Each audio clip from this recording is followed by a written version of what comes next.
Break time's over.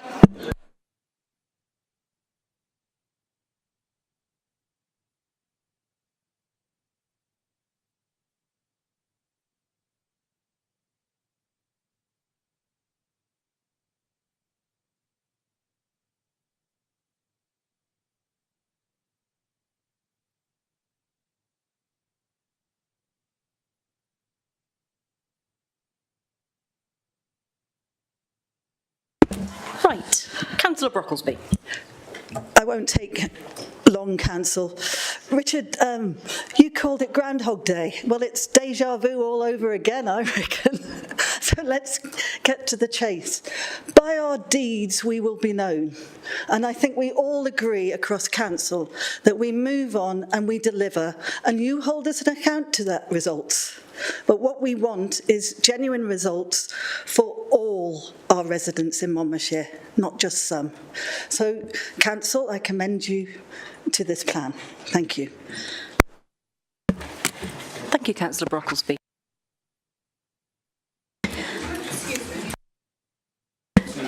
Right.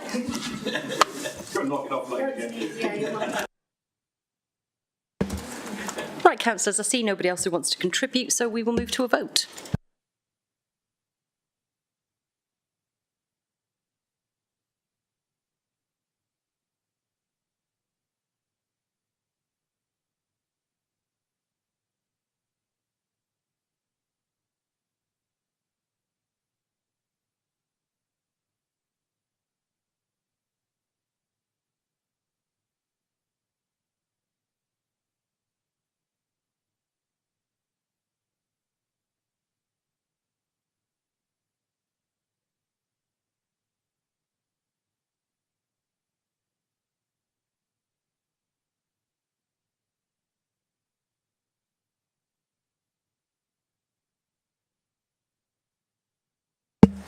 Councillors, that is carried.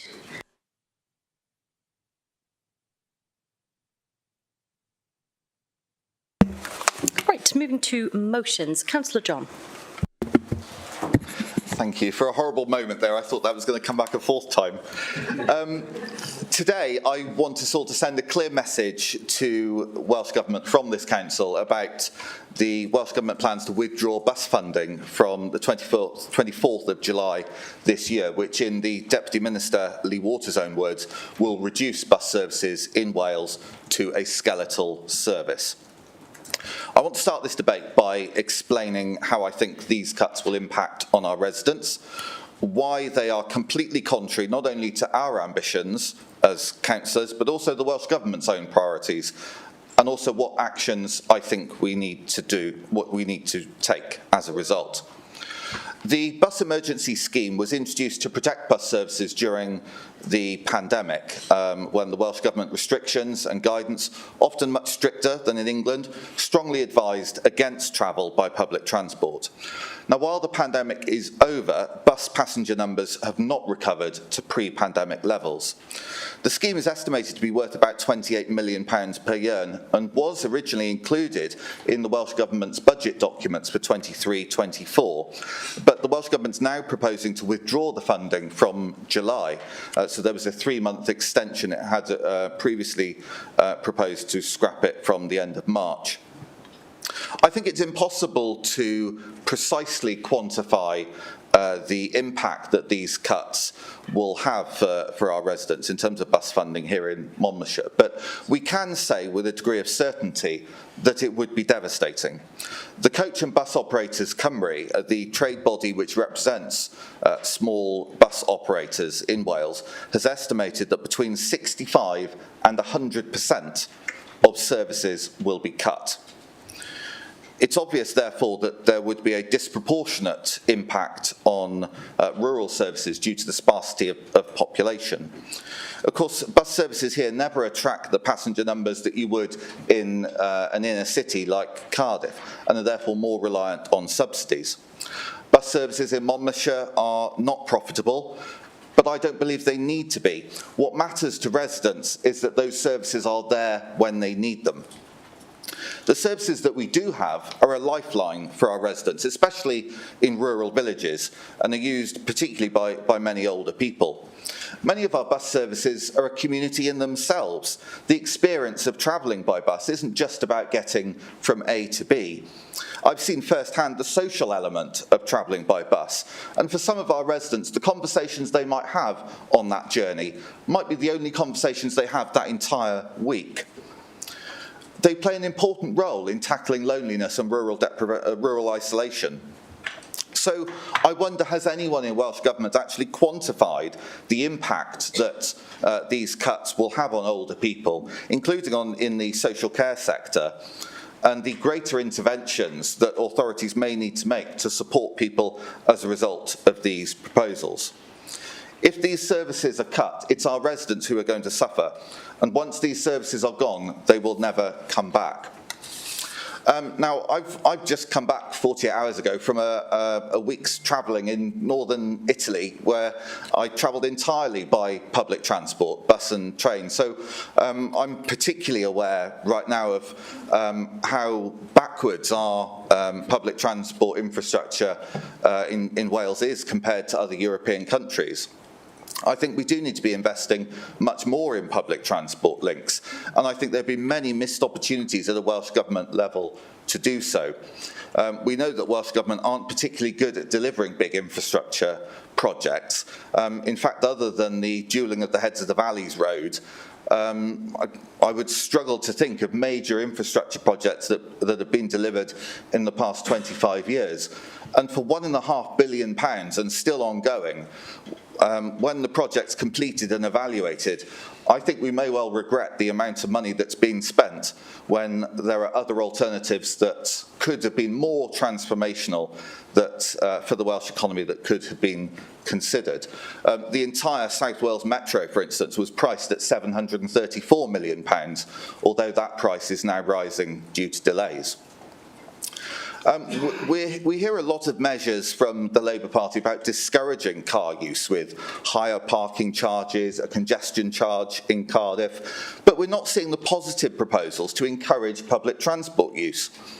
I think if public transport was of sufficient frequency, quality, reliability and speed, that it became a more attractive option to driving, then motorists would vote with their feet. But this requires investment, bold decisions and leadership. I should also say I'm pleased that the UK government is making some investments in transformational high-speed rail links in England, connecting up major cities, bringing us up to the standard of other European countries. I was proud that under our leadership, Monmouthshire was one of the first local authorities in the UK to declare a climate change emergency. As a society, we need to travel in more sustainable ways, with less reliance on private vehicles, which are one of the biggest sources of carbon emissions. But if we're scrapping bus routes at a time when we should be making public transport a more attractive alternative to coax people out of their cars, we're going to achieve the precise opposite, which will increase carbon emissions and further embed the private car as the dominant form of transport in Wales.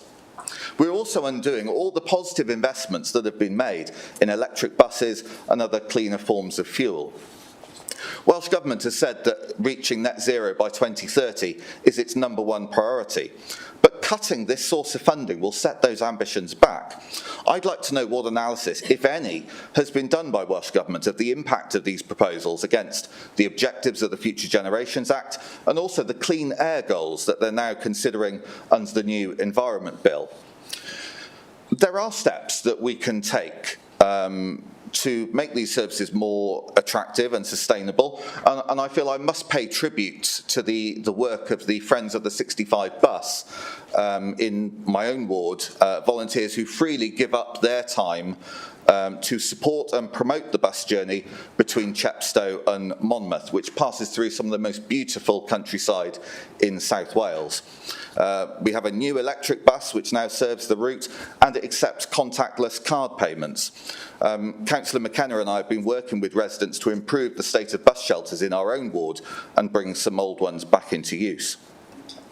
While I think we all aspire to improve the frequency and quality of bus services, I think the urgency today is about protecting what we already have.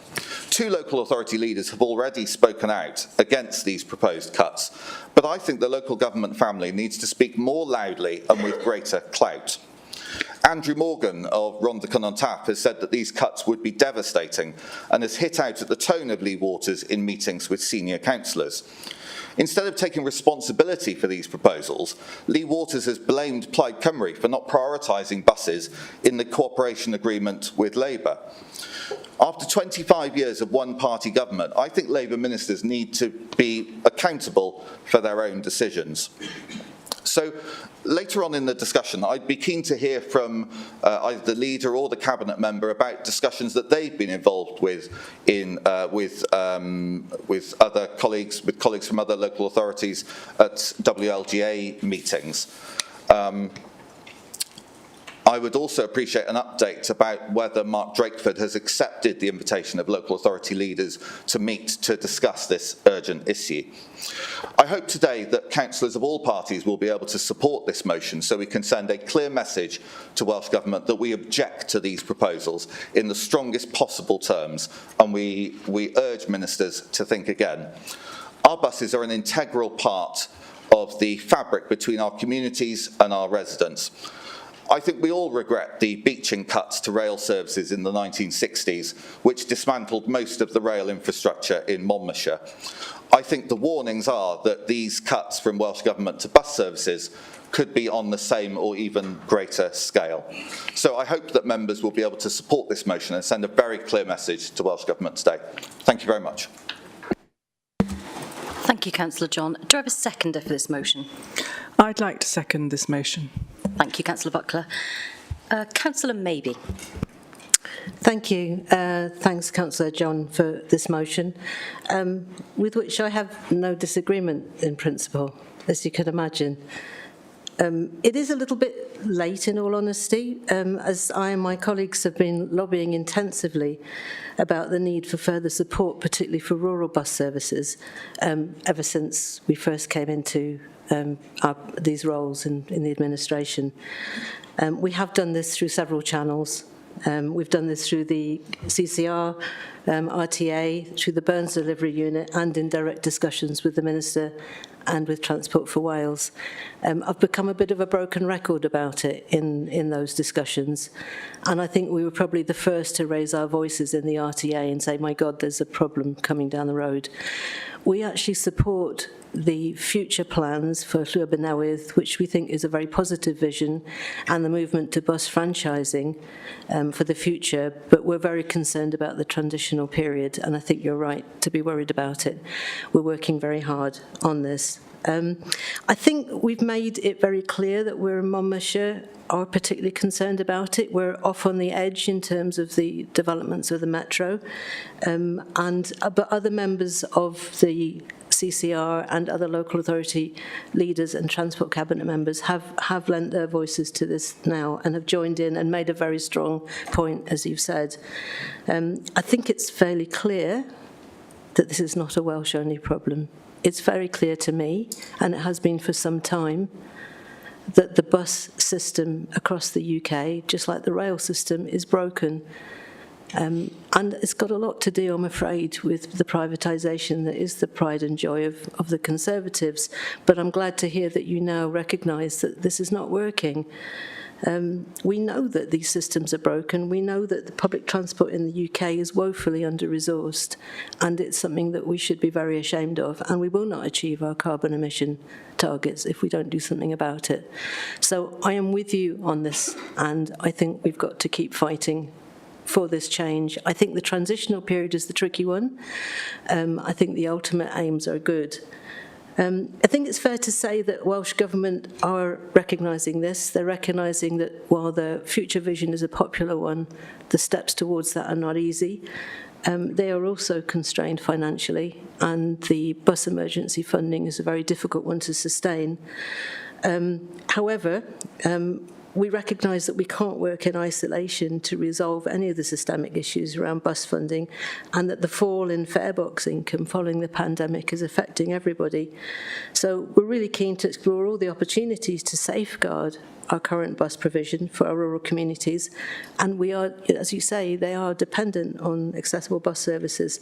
So what are we doing? This is what you want to know. Our officers are actually working closely right now with Transport for Wales, with the Burns Delivery Unit and the operators to explore opportunities to how we can do things differently to protect and improve service provision. For instance, they're exploring the potential to change bus timetables or create additional network routes to enable secondary learners to travel to and from school using public buses. So that's one of the things we're exploring to try and make that more viable.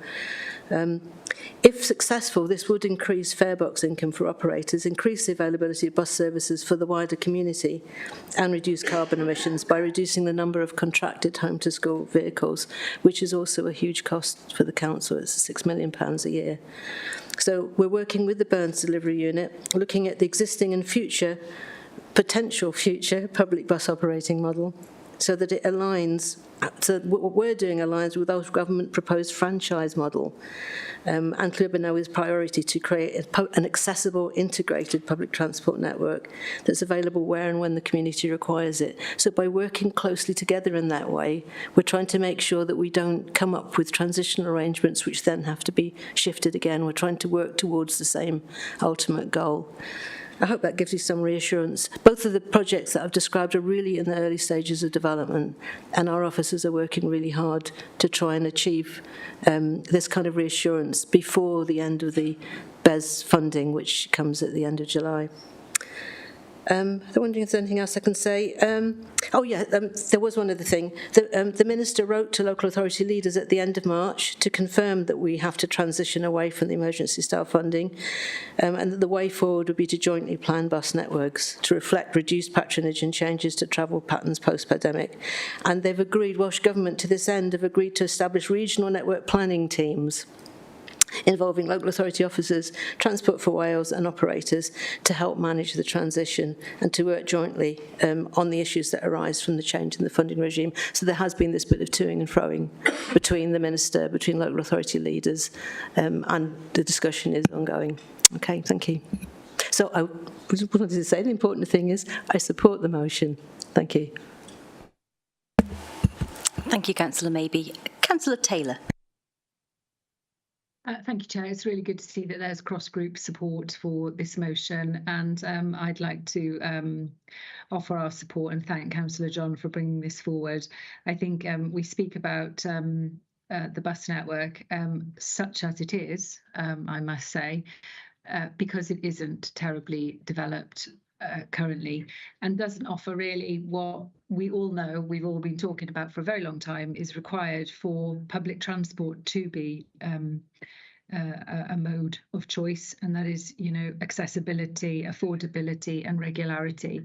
And if there were to be any further detriment to the services available, then I think that has a real impact on a whole variety of matters, not just getting the bus, but of course it limits opportunities for integrated transport, it limits opportunities for wider active travel, and it also has a knock-on effect into all aspects of our residents' lives. So I'm pleased to see that there will be cross-group support to Councillor John's motion, and would wish to indicate our complete support for this item. Thank you, Chair. Thank you, Councillor Taylor. Councillor Neil. I support the motion, and it's. I think there are a couple of points that are worth drawing out. This is an annual problem. It's not a new problem. It's a problem that we can anticipate happening every year. The reduction in bus services damages the communities that we serve, as Councillor John has strongly pointed out. This is such an important area. And it's the reason why I've been looking to fully support and engage with the administration in the development of an innovative approach to using the opportunities around a website or an app for an internet-based community transport approach that future-proofs our communities for the future. Whilst there are fewer and fewer buses, every single day in Monmouthshire, there are tens of thousands of journeys undertaken with just one person in the car.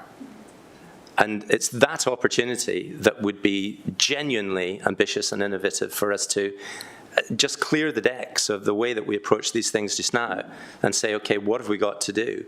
It's a tremendous opportunity. I know Councillor Mabey is focused on this area, and I've been very strongly supportive, but urging that we take the most ambitious approach to this for the future, rather than potentially just looking for something that might be off the shelf right now. And we could lead the way for Wales in this, because what we could do in Monmouthshire as a pilot could be scaled up for the whole of Wales. But I'd also like to raise one specific, and that is that the planned closure of the Gilwern surgery, the GP surgery, is an enormous issue for more than 2,000 residents who face the reality of needing to re-register with another surgery. And the surgeries that are being pointed at are some distance away, and particularly in Abergavenny. There are major issues around that, the abilities of those surgeries to be able to take those more than 2,000 residents. But they would, in so many cases, depend absolutely on public transport. For them to have no longer a GP surgery within walking or cycling or reasonable distance for those who can't walk or cycle, they would depend upon public transport. So my question for the Cabinet member is, and it's something that may need to be a written response, which I completely recognise, is the importance of ensuring that there is no reduction in bus services for the communities around Gilwern, for them to be able to be assured that if the surgery disappears, which I know the leader is focused on and other councillors have been working on, but it does look like that is something that is scheduled by within the NHS. Those residents do not face an absolute double major problem with the reduction or withdrawal of any services. So I'd ask the Cabinet member to respond in that in the earliest opportunity for clarification, please. Thank you. Thank you, Councillor Neil. Councillor Chandler. Thank you, Chair. And thank you, Councillor John. I also support the motion, but I would also go beyond the motion in terms of that Councillor John talks about protecting our bus services. I would go much further. We need to do more than protect our existing bus services. We need to expand our bus services and certainly not cut them, as would be the inevitable result of the Welsh Government's proposals. We need bus services that are not just the odd service at the odd times of day. We need bus services that are frequent enough, and that means starting early enough and finishing late enough in the day, that are reliable enough and of good enough quality that encourages people to actually use them. And that's why when Councillor Mabey talks about a declining use of buses, is because actually you get to a stage when you cut buses back when they become no longer a viable means of, maybe you can get somewhere, but the idea that you could get back from there suddenly becomes a little bit fanciful, so people stop using them. So we need to have a frequent enough and a reliable enough bus services for people to use them. And we need that because there are people who can't drive. People who can't drive because of their age, either they're too young, or because of disability, or because of poverty, because they can't actually afford a car or to run a car. So we need bus services if we're going to be equitable and be fair to people in our community. But we also need bus services for people who do drive, but who would like to leave their cars at home in order to both save money, but most importantly to save the planet. The Victorians, when they were faced with a public health emergency, they saw the need and invested heavily in creating a water and sewer network across the country in order to protect people's public health. They saw it as a public good. When we're faced with a climate emergency, we should be making a similar investment in low-carbon public transport and including a comprehensive rural bus network. Now, that's going to cost money. And where is the Welsh Government going to get that money from? Well, if the UK Government stopped pretending that HS2 was an England and Wales project, particularly now when the element that was going to Crewe is no longer going to happen, or it will happen at some point in the unforeseeable future. That would be releasing £5 billion worth of investment into Wales for a public transport system. Imagine what Wales could do with £5 billion in order to invest in public transport. It would be far bigger than the South Wales Metro. It would actually give us a proper transport system across Wales, including a rural bus network of low carbon that would serve everybody, that would be equitable, that would be fair, and would be green and save our planet. And that's what we need. Thank you.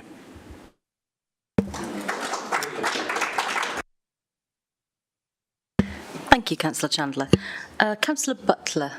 Thank you, Chair. I support this motion because I believe that for our people in Monmouthshire, we need to aspire to have an integrated network alongside the South Wales Metro. We come into the Chamber and earnestly debate the issues related to climate change. We talk about reducing carbon emissions and net zero and our aspirations for active travel. The fact is, we can talk and debate as much as we like, but the issues that we're experiencing in relation to public transport are very, very real for our residents. And it is for the residents of Monmouthshire that we are here. And what does it mean for them? Well, in my own ward, Goitrevara, residents cannot take work in Cardiff and expect to be able to use the bus service for their employment. They can't enjoy a matinee in the new theatre Cardiff and use a bus service for this simple but life-enriching activity.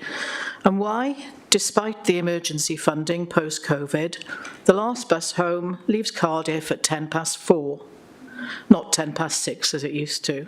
So it's no wonder there is a reduced take-up. You know, it's simple things like those, you know, just making it possible for people to actually lead their lives. And we know that the emergency funding only continues till the 24th of July. So what then? When are the Welsh Government going to actually let us know? It's less than 3 months away. I'm very interested in what Councillor Maybe was telling us about. But seriously, I very much believe that collectively we need to pressurise Welsh Government to include Monmouthshire in their plans. We need a far more joined-up approach. Speaking again for Goitrevara, the mainline train network runs right through the ward. And yet, you know, most mornings I wake up to the sound of many trains passing through. But we need to, in order to travel on it, we actually need to go onto the A4042 by car and go to either Abergavenny or Pontypool to get on it. Now, ironically, the station at Nantaderry was closed in 1958 because of the rise in the use of the motor car. Now, I believe it's time now that we look back to our near past and consider what we can do to best suit our residents. And that starts with reminding Welsh Government that we're not some sort of outlier outside the South Wales metro region. So I commend this motion to the Chamber, and I thank you, Madam Chairman. Thank you, Councillor Butler. Councillor Brown. Thank you, Madam Chairman. I just wanted to say how I very much support this motion. I do think bus services in rural areas are vital, and I note that the Welsh Government Transport Strategy actually promotes a modal shift from car to public transport. So having these cuts seems to be contrary to their own Welsh Government policy. Why it is vital, it's particularly vital for those who have no transport of their own or are on limited income.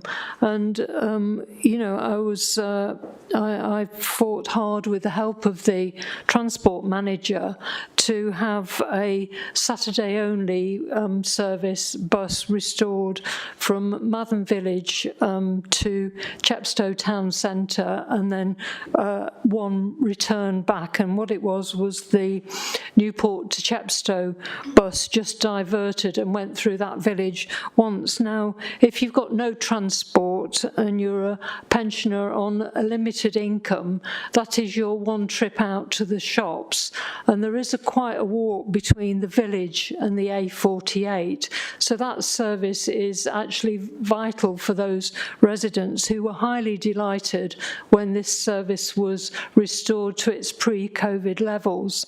And my concern is to make sure that that service continues, because that makes a significant difference to people's lives. And I think it's when you are and I found out this issue, during the election time and knocking on people's doors to ask, is there anything I could do to assist?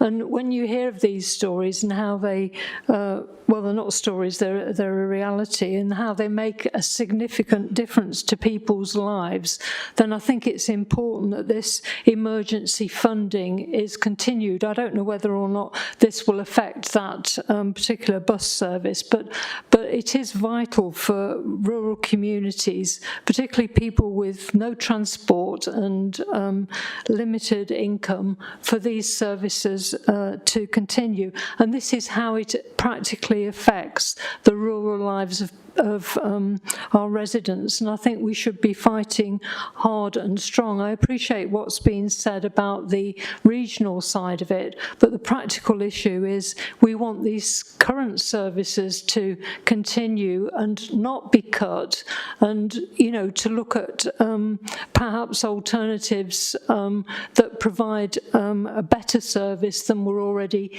getting. But at least we do need to protect our existing services, and the fact that some of these services may be cut will make a detrimental difference to our residents in Monmouthshire, and I think we should all think long and hard about that, and urge the Welsh Minister, particularly since he has endorsed the Welsh Government transport strategy, that this move is actually contrary to the policy that he is supporting. Thank you. Thank you, Councillor Brown. Councillor Watts.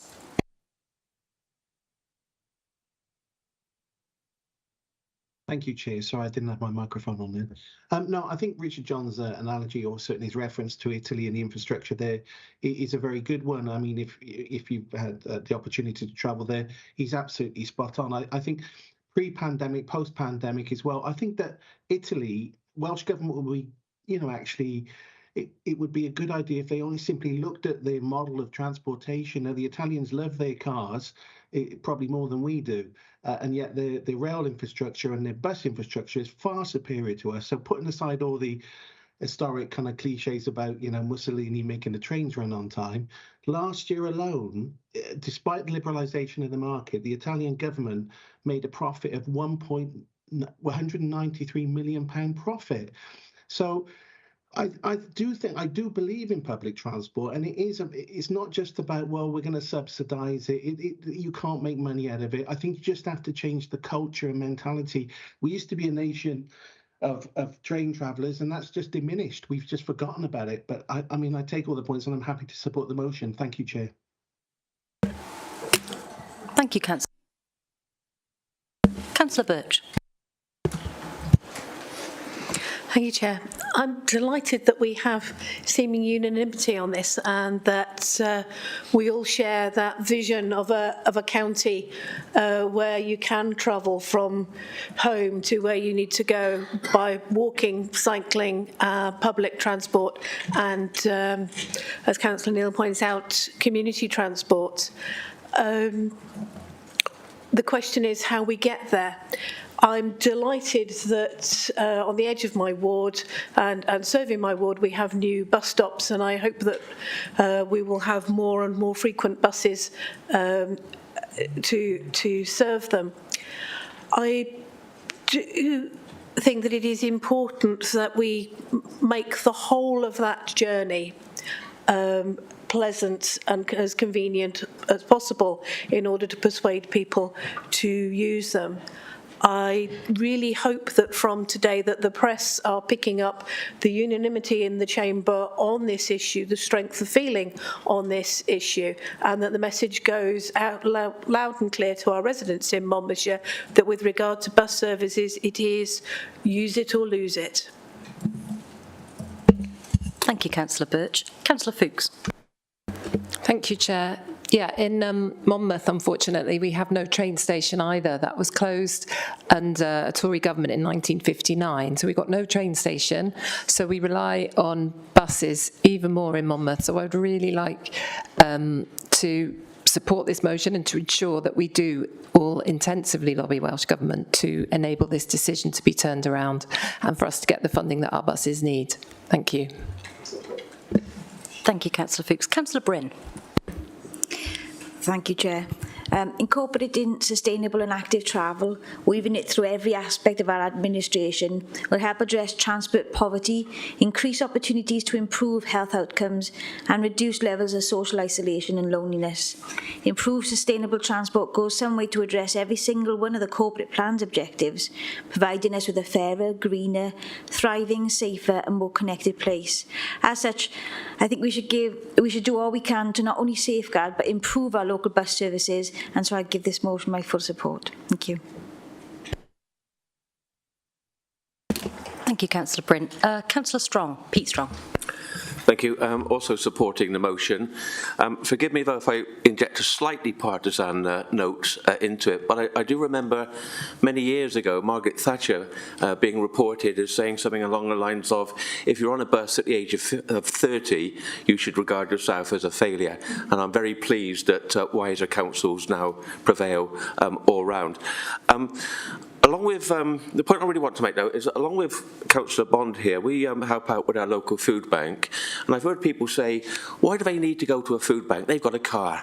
Well, if you live in Roggett or you live in Cowdercut, which has got relatively good bus services compared to many of the other communities we've heard about today, if you haven't got a car, your chances of getting a job are hugely diminished.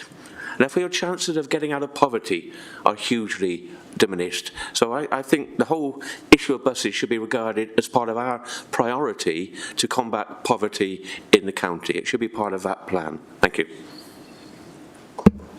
Thank you, Councillor Strong. Any further contributions? Nope. Back to you, Councillor John. Thank you very much. Well, firstly, can I thank everyone for their contributions, and really pleased that we've had some consensus amongst members of different groups.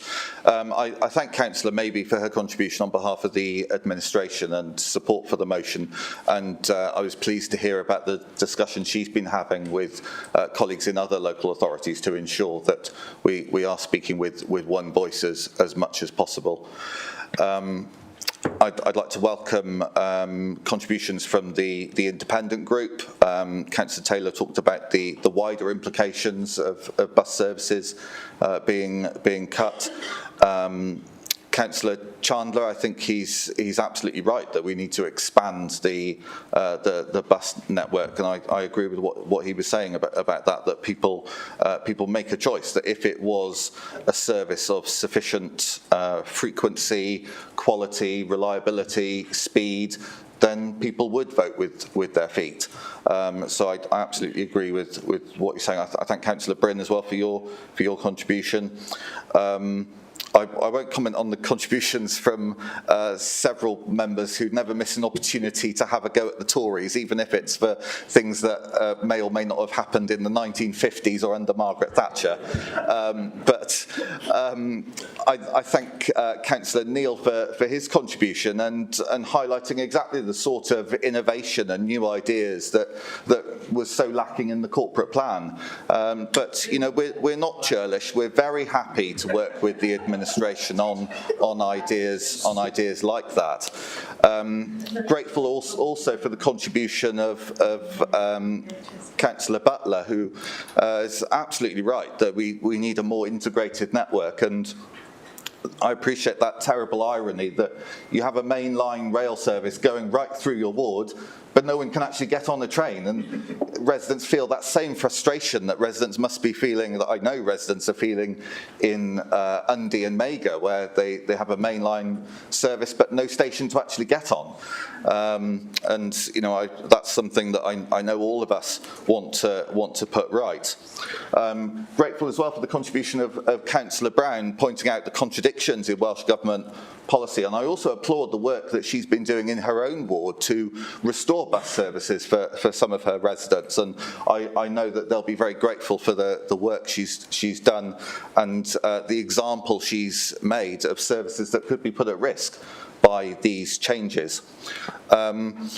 Grateful as well, unusually perhaps, for the contribution of Councillor Watts, but he's absolutely right. There is a culture of car travel in this country, and I hope that over time we can begin to change that. But it is glad you're supporting nationalisation, Richard. Would you like to join us? Brocklesby, no. I remember we had 13 years of a Labour government, so I don't remember you nationalising the rail services then, although I do recall the many calls. Okay, stop it. This is descending into chaos. Shush, shush. I do remember the many calls from the Labour Party and Labour councillors to nationalise things when you were trying to make Jeremy Corbyn Prime Minister, but you seem to have forgotten that. So thank you everyone for your contributions. Grateful that it looks like we're going to have a full house for the motion. Grateful for everyone's support, and I hope we can send a very clear message to Welsh Government about the future of bus services today. Thank you all very much. Thank you, Councillor John. Councillors will now move to a vote.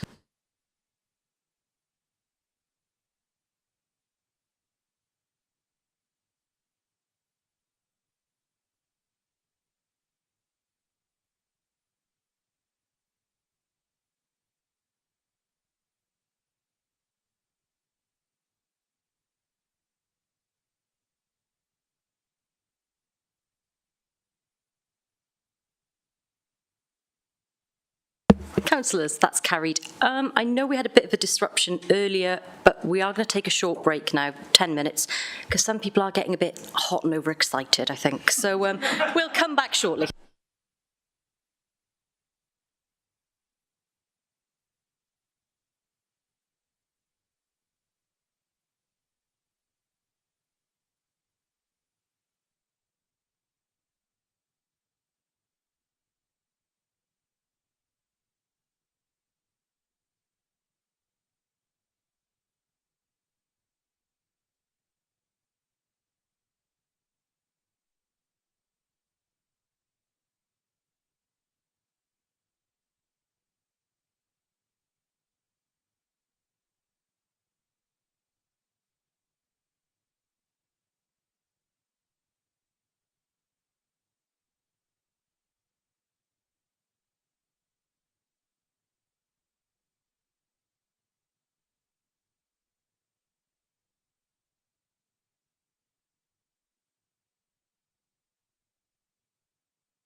Right, councillors, let's get going.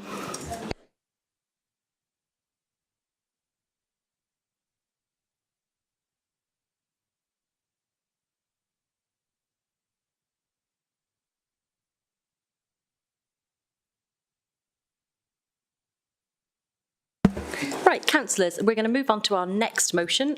Councillor Garrett. Thank you, Chair. In the last 20 years, we've seen conflict which has led to displacement of people across the Middle East and Africa. Since the 24th of February 2022, we've seen the mass displacement of millions of Ukrainians from their homes, and Europe has risen to the challenge of welcoming refugees, as we have done in Monmouthshire. We've also seen how people traffickers have exploited the desperation of thousands of people to travel firstly into Europe and then, for some, who try to cross the Channel to the UK. We've had refugees from Afghanistan who fled the Taliban, still living in hotels, facing upheaval when they are relocated, sometimes moving to other parts of the UK, and their children having to adjust to new schools. When it was proposed recently that barges were to be used, images of Victorian prison hulks came to mind until we saw the picture of the vessel that was proposed for Weymouth, which had been used previously in the Netherlands. For every one asylum seeker in 2010, there are now 8 waiting for a decision on their status. The impact of Brexit has contributed to the situation. This was not on the side of Boris's red bus. This council is appalled by the government's illegal immigration bill, which proposes to detain and later remove anyone who arrives in the UK on a small boat, meaning the Home Office will not consider any of their asylum claims, regardless if they have fled war or persecution. Those people seeking sanctuary will then be deported back to the country where they fled or a third safe country. This third country could be Rwanda or another country deemed safe by the government, potentially with questionable records on human rights, as we will all recall from what happened in Rwanda. This ill thought out and what I consider to be inhumane legislation will punish the most vulnerable people from across the world.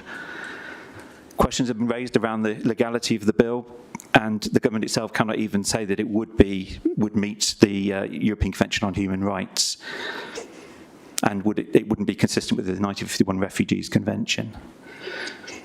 The Prime Minister has also stated in writing that if you come to the UK illegally, you cannot benefit from our modern slavery protections, which the Theresa May government brought in and have been successful in trying to defeat the way people have been treated who, when they have arrived in the UK, been exploited by other members of our communities.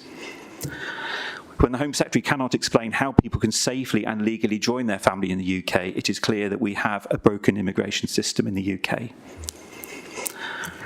This council also notes that and condemns the dangerous and dehumanising language which has been used to support this bill. This rhetoric cultivates and provides a platform for abuse. The press in this country as well do not help matters. It encourages racism and even violence against refugees and asylum seekers and people from Black, Asian and minority ethnic communities. As an aspiring county of sanctuary, this council and the people of Monmouthshire have opened their hearts and homes and welcomed and accepted refugees. Many people have been out to Ukraine to take supplies as well to support people out there. We've had community events in Chepstow, and there's another one coming up soon for the Ukrainian community. This has made our county a more interesting, diverse and tolerant place. For those of us who were able to attend the first Ramadan Iftar to be held at County Hall last Friday evening, we joined with members of the Monmouthshire Muslim Community and Association for an enjoyable presentation, a question and answer session with the Imam. We were able to observe the prayer and then join with the breaking of the fast with members of the community, enjoying various food from Turkey, Syria and India. I would encourage members to attend an Iftar if one is held in their own community in the remaining part of Ramadan. So finally, this council condemns the action of the UK government in bringing forward this legislation, which, when we call on the Prime Minister and his ministers to withdraw their proposals, we call upon the leader of the council to write to the Prime Minister in the strongest possible terms to outline our concerns. Thank you.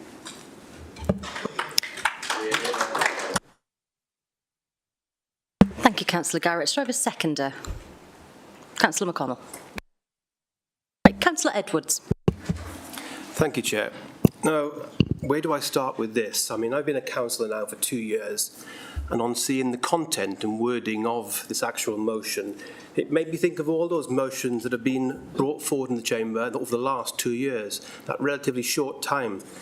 We've had some truly meaningful motions brought forward.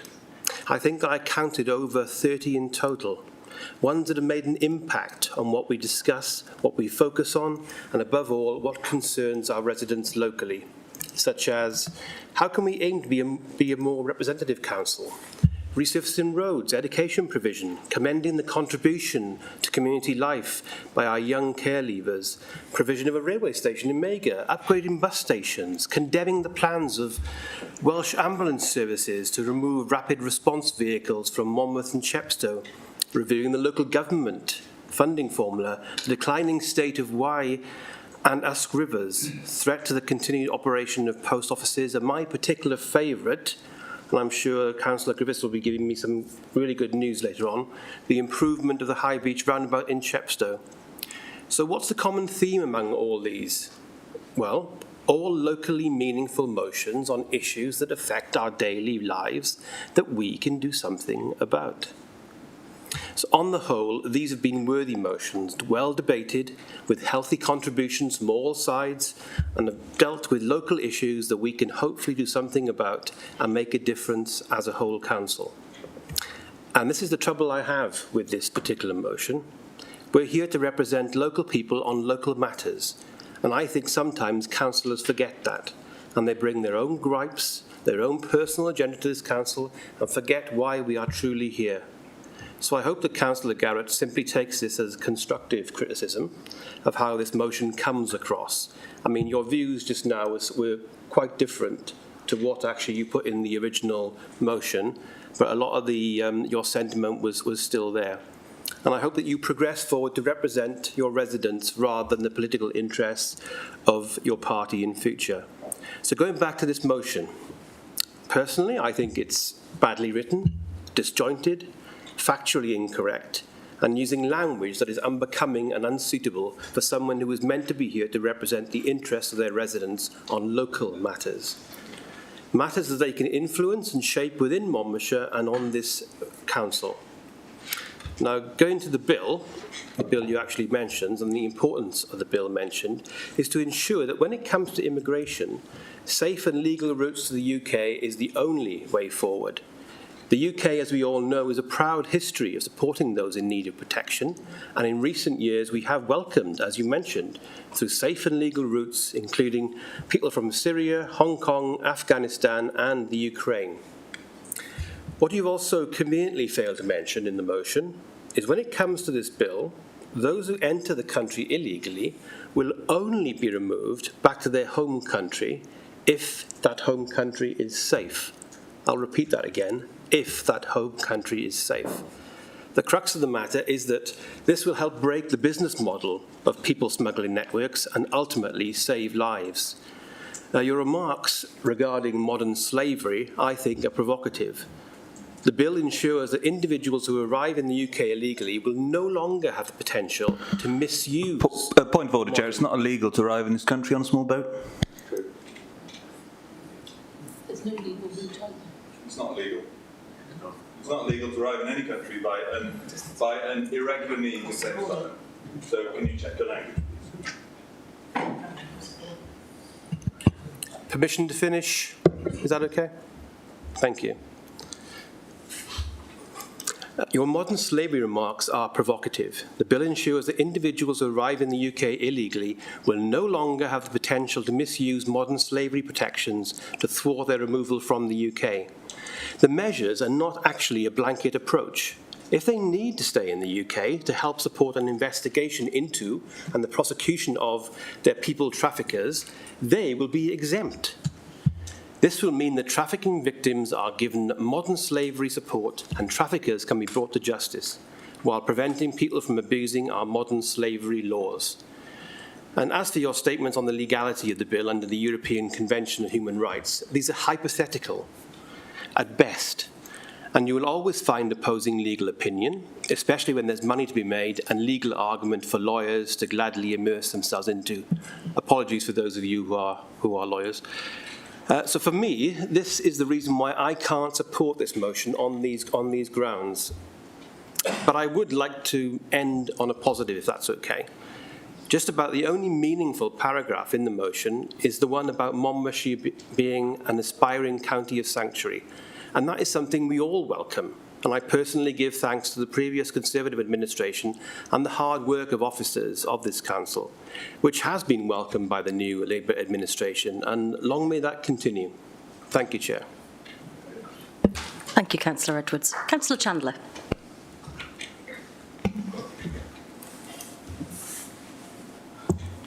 God. I don't know where to start now after that intervention. I didn't find that particularly helpful. I think there is a number of issues here. Yes, I am in favour of stopping the small boats, and that is the same as the policy of the Green Party, is we want to stop the small boats. It is wrong that people have to risk their lives and pay lots of money to criminals to try and get them to cross the channel. But we're not going to stop the small boats by the measures set out in the bill. Those measures, they're not just cruel and inhuman, but they're not going to be effective in achieving their stated aims. No matter how much you suppress and put in these cruel and inhuman measures, people will still, in their desperation, still pay, and there will always be criminals willing to take their money. What it will achieve, this bill, is to create more division in the UK. It will weaken our international reputation, and it will dehumanise and put more suffering to people who have fleeing from persecution, fleeing from war, and fleeing from other abuses of their human rights. This bill is a desperate and, I suspect, ultimately futile attempt to win votes.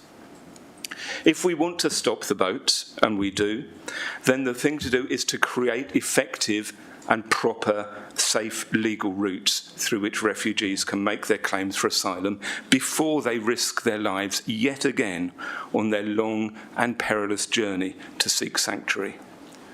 We have opportunities to set up centres in France on the other side of the Channel where people can make those claims. France is willing to host them. We have declined to take up that opportunity. So although we've just been told about how we've been able to create nice, safe legal routes for refugees from Ukraine, which I certainly applaud, that same opportunity, that same dignity, that same safety, that same honouring of people's experience and their suffering has not been extended to people in other parts of the world. So I support this bill. I condemn the UK government's illegal immigration bill. I condemn the use of the word illegal immigrant, illegal asylum seeker, illegal crossings, which have been used by our Prime Minister just very, very recently, and by our Secretary of State for Wales when talking about the Welsh Government allowing... Point of clarification, Chair, if I may.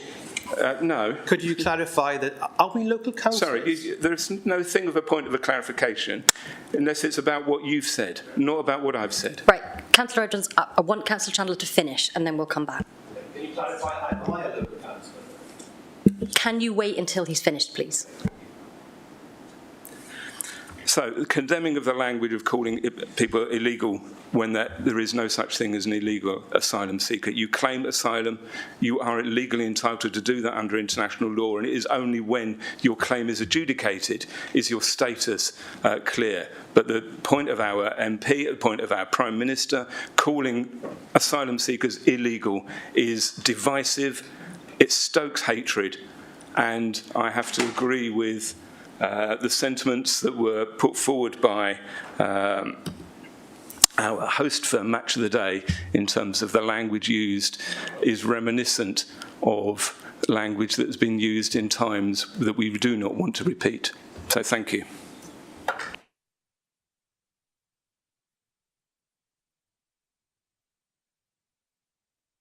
Councillor Edwards, I'm informed the Constitution has no provision for a point of clarification. So there we are. Okay, thank you. Councillor Maybe. Thank you, Chair. I'm descended from migrants and probably from refugees on both sides. The Maybes were French Protestants who fled France and came to Somerset in the 16th century, eventually drifting up into Monmouthshire. On my mother's side, the origins are probably somewhere in the Middle East, and they found their way up through Eastern Europe, ending up in Poland, Russia, Finland, ultimately, and then Sweden. I don't know how many of you have looked into your family histories, but I think you probably find something similar, maybe not quite as weird as mine, but a mixture of movement of peoples. The early history of this country is one of invasion, from the Romans through the Jutes, the Angles, the Saxons, the Vikings, and then the Normans. The domination of Wales was pretty much complete by the 13th century and remains in a subservient position to England. But it's also a history of migration and integration. Welsh people have managed to preserve a unique identity and culture while playing a full part in the life of Britain and the relatively new concept of the United Kingdom. And we, in turn, have accepted and benefited from the integration into our communities of people from other parts of the British Isles and from many other countries.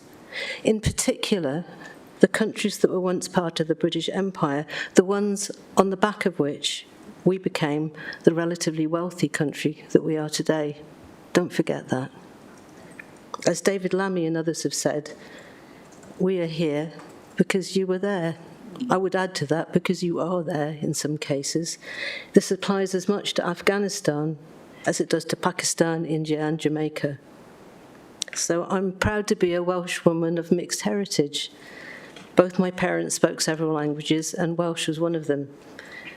But most of all, I'm proud to be part of a society that celebrates diversity, that throws racism and xenophobia into the dustbin of hubris. I'm deeply ashamed, however, of the UK's current treatment of refugees. I'm deeply, deeply ashamed. It's not only cruel, it's stupid.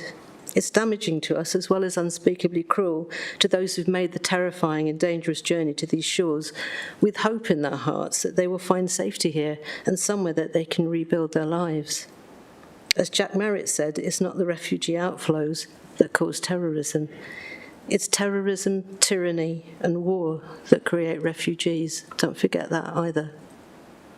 The reason that so many are taking the dangerous routes that they do, crossing the channel in small boats, as Councillor Chandler has said, is because we are not providing safe routes.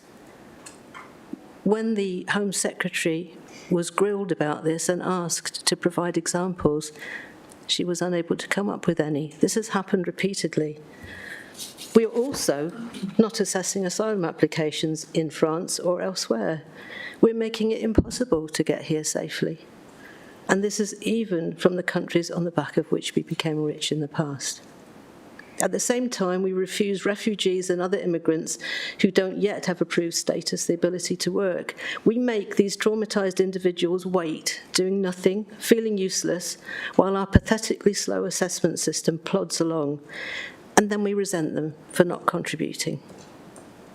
Meanwhile, this country itself declines economically for lack of labour.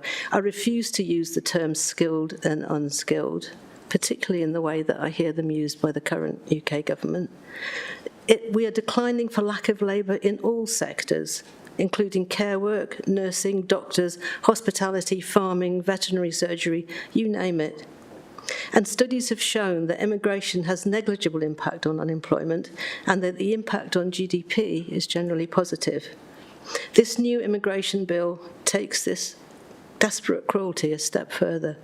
It makes it impossible for anyone to find safety here, however desperate the situation they're fleeing from. Here in Monmouthshire, I believe we can be better than this. I ask you all to support this motion. Thank you.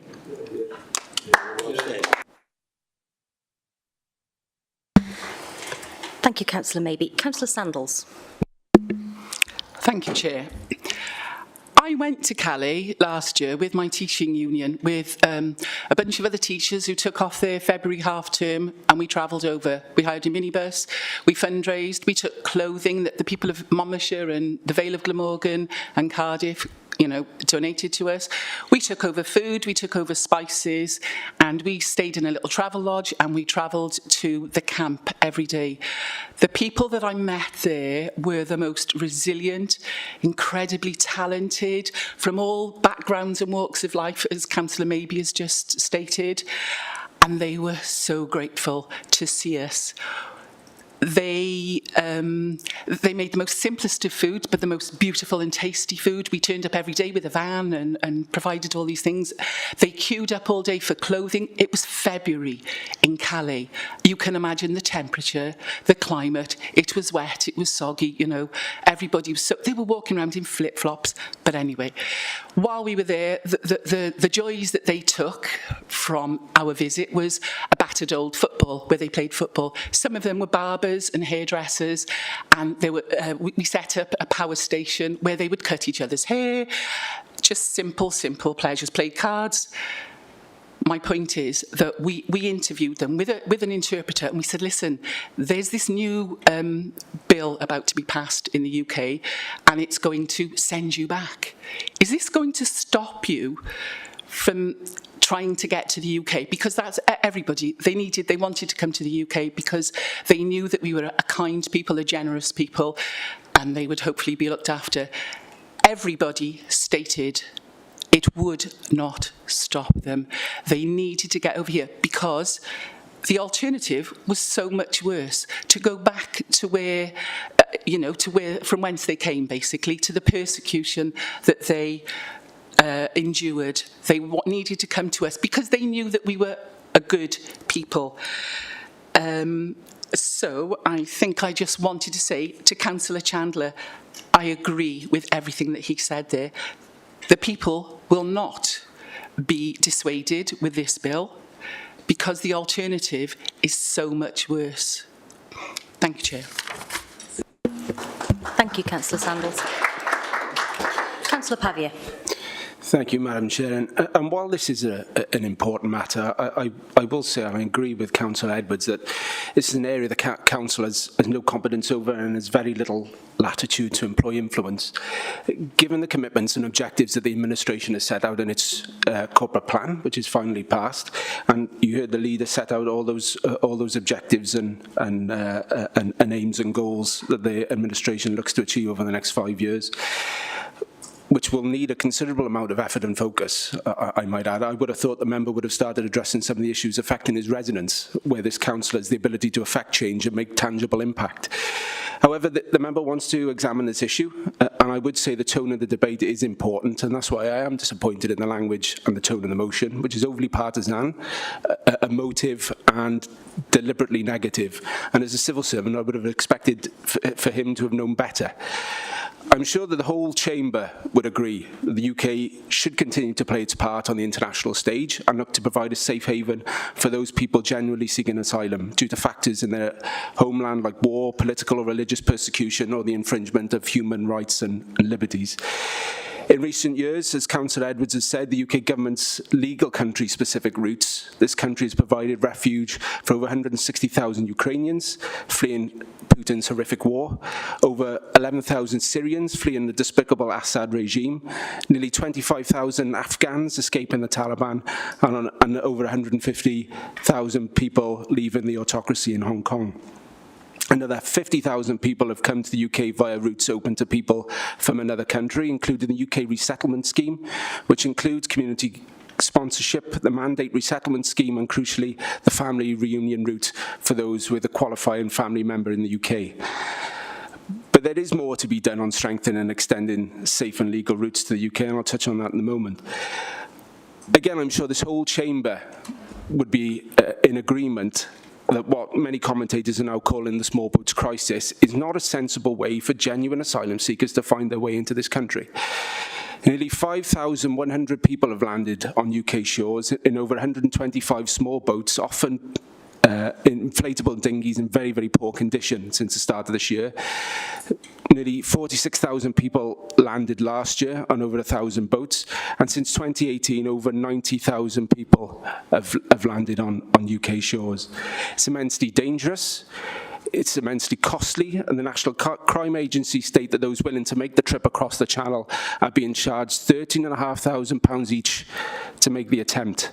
And as we've seen in the media, for some, the cost is very high indeed, with many people losing their lives indiscriminate. That's men, women and children losing their lives. Those who are benefiting the most out of all of this are the people smugglers. These unscrupulous gangs are being enriched by seeking to exploit the profit on the backs of people who are vulnerable, many of which are not asylum seekers but are economic migrants. It is clear it has to stop. To protect and save vulnerable lives, it must stop. And I think we would all agree on that. There's no one simple way to do that. There are a suite of legal and operational tools required to do this. This piece of legislation builds on the Nationality and Borders Act to deter irregular entry and break the business model of the criminal smuggling gangs by reducing the amount of dangerous journeys that are being taken. Councillor Edwards had touched on some of the elements of the bill already. Councillor Garrett challenges the issue around safe third countries, and the member seems to speculate about the list of third countries where individuals may be sent and those who have questionable third rights records. But the list of safe countries is there in the bill schedule. It's longer than the list of safe countries of origin, and includes not only the European countries but an additional 25 mostly non-European countries like Peru, South Korea, India and Brazil. The duty to make arrangements for removal applies irrespective of whether a person makes a protection claim, human rights claim, or claims to be a victim of modern slavery. And again, the member references a line the Prime Minister made about modern slavery protections. The fact of the matter is, our laws are being abused. In 2001, 73% of people detained for removal put forward a modern slavery claim, which compares with a figure of just 3% for those not in detention. Now, the Home Office also see a number of foreign national offenders who, after serving their sentences in this country for some of the most despicable crimes, including murder and rape, having on the point of removal put in the last-minute claim of modern slavery to thwart their deportation. This abuse is unacceptable, and that's why it's being dealt in the bill. There are safeguards in place for unaccompanied asylum-seeking children who cannot be removed and must be supported, and there are similar safeguards for pregnant women, and I understand further safeguard amendments are going to be outlined by the government in coming days. Running in parallel with the legislation is the development of more safe and legal routes accessible outside of the UK, which is absolutely the right thing to do. There are already agreed routes from Ukraine, Syria and Afghanistan, as I already said, but there must be more opportunities for asylum seekers to apply to come to the UK when they reach their first country of safety. And I believe the government will set out some plans in the coming days for those extension of safe routes. The bill also introduces an annual cap determined by Parliament on the number of refugees the UK will resettle via safe and legal routes. This is an eminently sensible element of the bill and will ensure an orderly system that considers local authority capacity for housing and public services and support. Now, all local authorities in England and Wales will be consulted on what that figure should be and what the resources required will be to support those people who will be given refugee status. Now, again, he talks about the legality of the bill in the motion. He will be aware of, particularly around the Rwanda partnership, and I'm sure he will be aware of the High Court judgment in December, which was an exhaustive and authoritative analysis by senior learned judges on how the bill complies with the UK's international obligations, including the European Convention on Human Rights and the Refugee Convention. The Rwanda partnership has been deemed to be proper and a lawful partnership. Now, I understand there is going to be an appeal to the appeal court next week, and I'm sure we'd all be interested in that judgment and what that judgment says. Madam Chair, it is important that genuine asylum seekers get the opportunity to come to this country. We should be proud of the refuge and support this council and this county has provided to those fleeing the most horrendous experiences in their homeland. And I like to pay credit to the likes of Councillor Dimmock and John when they led this council's response to supporting refugees. They were always willing to step up to the plate and ensure we always played our part and often led the local authorities' response in Wales. And I believe the new leader will generally want to build on that legacy. The UK, of course, must play its part with other countries globally to address this issue. As the UN says, there's over 100 million people displaced across the globe, 30 million people seeking asylum, and this is only potentially going to escalate with people seeking asylum due to climate impact, and we can see that happening in the next 30 or 40 years, certainly. But it has to be done in a sensible and measured way. We came together on Ukraine, and we should be coming together on this matter too, because the local government sector will be a key actor in supporting the support and resettlement process. However, motions like this one in front of us today just create gulfs and not build bridges. Thank you. Thank you, Councillor Pavia. Councillor Fuchs, I realise your hand's disappeared, but you were next. Thank you. Yeah, I'm not sure how I managed that. I just want to say that I am fully in support of this motion and agree with Councillor Chandler and Councillor Garrett and the other councillors that have spoken in opposing the illegal immigration bill. And this is certainly an issue relevant to all of us because, firstly, we want to be a county of asylum, and that's laid out as an aspiration in our corporate and community plan. But secondly, our residents are warm and welcoming people. For example, we've welcomed the second largest number of Ukrainians fleeing the vile war in the whole of Wales. We must have safe and legal routes for all those fleeing war and persecution, not just Ukrainians. One of the biggest issues right now is that under the Tory government, asylum decisions have collapsed by 40% since 2015, so the system is in chaos. We now have a backlog of over 160,000 asylum seekers in the UK. One of the reasons for this is the de-skilling of the civil service and not having enough people working on this issue. My experience of refugees and asylum seekers is that they want to work, they want to set up home, they want to contribute to our society, and they want to live on their own 2 feet as soon as they possibly can. 55 years ago today, Enoch Powell gave his Rivers of Blood speech, filled with claims of alien inflow and fraudulent entry. Shipping asylum seekers off to Rwanda is not a solution. Support the motion and help us move Monmouthshire to being a county of sanctuary. Thank you. Thank you, Councillor Fuchs. Councillor Garrick. Behave. Councillor McConnell. I was just offering some medication. Thank you, Chair. I strongly want to support this motion, and I won't repeat the comments that have been made by those members also speaking in support of the motion. They've been well made. I just want to pick up on a couple of things. Councillor Edwards and Councillor Pavia have both made the point, have both argued that this is not the place for this debate because we're I think it was local councillors for local people, and we don't have the power to, it's not in our gift or responsibilities to debate this legislation.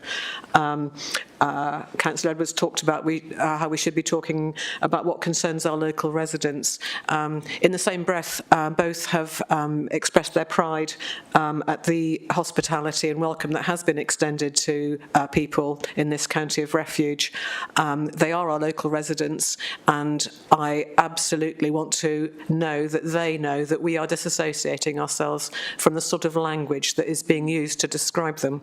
And it does affect our local residents. I'm a local resident. It affects me because I am deeply, deeply ashamed and embarrassed by the language that's used by my government. And I think on this issue, it would be good to see the same unanimity of agreement that we had on the previous vote about the previous motion. The other thing that concerns me is that the small boat situation, which is serious and very concerning, but this is being depicted as a national emergency.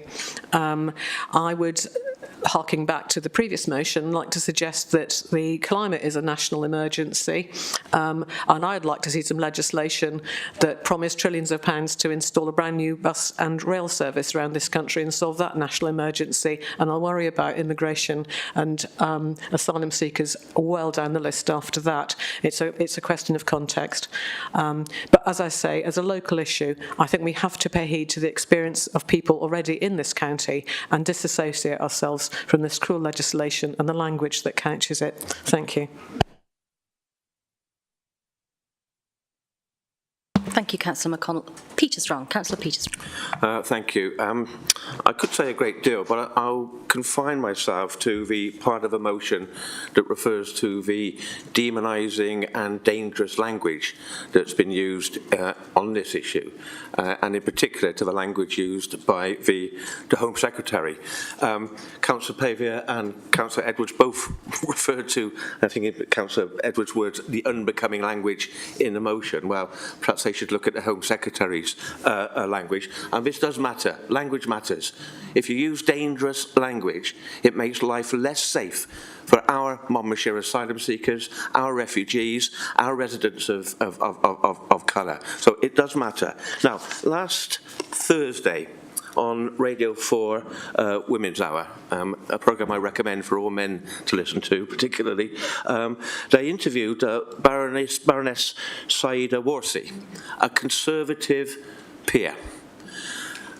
She pointed out, or she said, and these are her words, that the language used by the Home Secretary was not based on evidence, but it was deliberately divisive. It is language which was clearly racist. It feels like race baiting. It has emboldened racists by turning every issue into some sort of cultural race war. I wouldn't have used those words myself. I would find it quite difficult. I very rarely accuse anybody of being a racist. But those are the words of a Conservative peer. And I would appeal to the moderate Conservatives in the Chamber to side with their colleague, Baroness Warsi, and to vote for this motion. Thank you. Thank you, Councillor Strong. Councillor Garrick. Thank you, Chair. I think Councillor Strong said pretty much everything we needed to, but I'm just so disappointed to hear the lament of this isn't a local motion for local people. Admittedly, I shouldn't have expected more from the party that welcomed their Welsh legal leader to the county to champion the rhetoric that this motion is actually challenging, or an MP that wants to check refugees' children's teeth. But I do really notice the lack of voices coming over from that. Sorry, would you like to let me finish? Come on now. Thank you. I've shushed them, I'll shush you. Don't do it. Could I actually please finish? Thank you. I notice that we're speaking a lot, or one or two of us are speaking a lot during this, but in the majority, there's silence from your side of the chamber. I think that says a lot about the opinions that are held by many people in this chamber. But let's get back to the fact about this motion. This is a local issue. We do welcome refugees from Monmouthshire. We have councillors here who host refugees, and they've done so for many years, from Eritrea to Ukraine. We have refugees now here in Monmouthshire from Afghanistan, from Ukraine, and everyone is part of our community. Regardless of our immigration status, we all live in Monmouthshire. We as a council provide services. We've used Innovation House as an asset to welcome refugees. It's a welcome centre. This is absolutely a motion that applies to our local community, wherever the members of our community were born and however they found their way into our community. So I'm really, really glad to hear the opinions in this room that are supportive of this motion, and I too absolutely support this motion. We have a proud history in this county and in Wales of supporting refugees, and the example being set in Westminster, and unfortunately by representatives of the Thing Party in Wales is not good enough. This rhetoric does need challenging, and I fully support this motion. Thank you, Councillor Garrick. Councillor Brocklesby.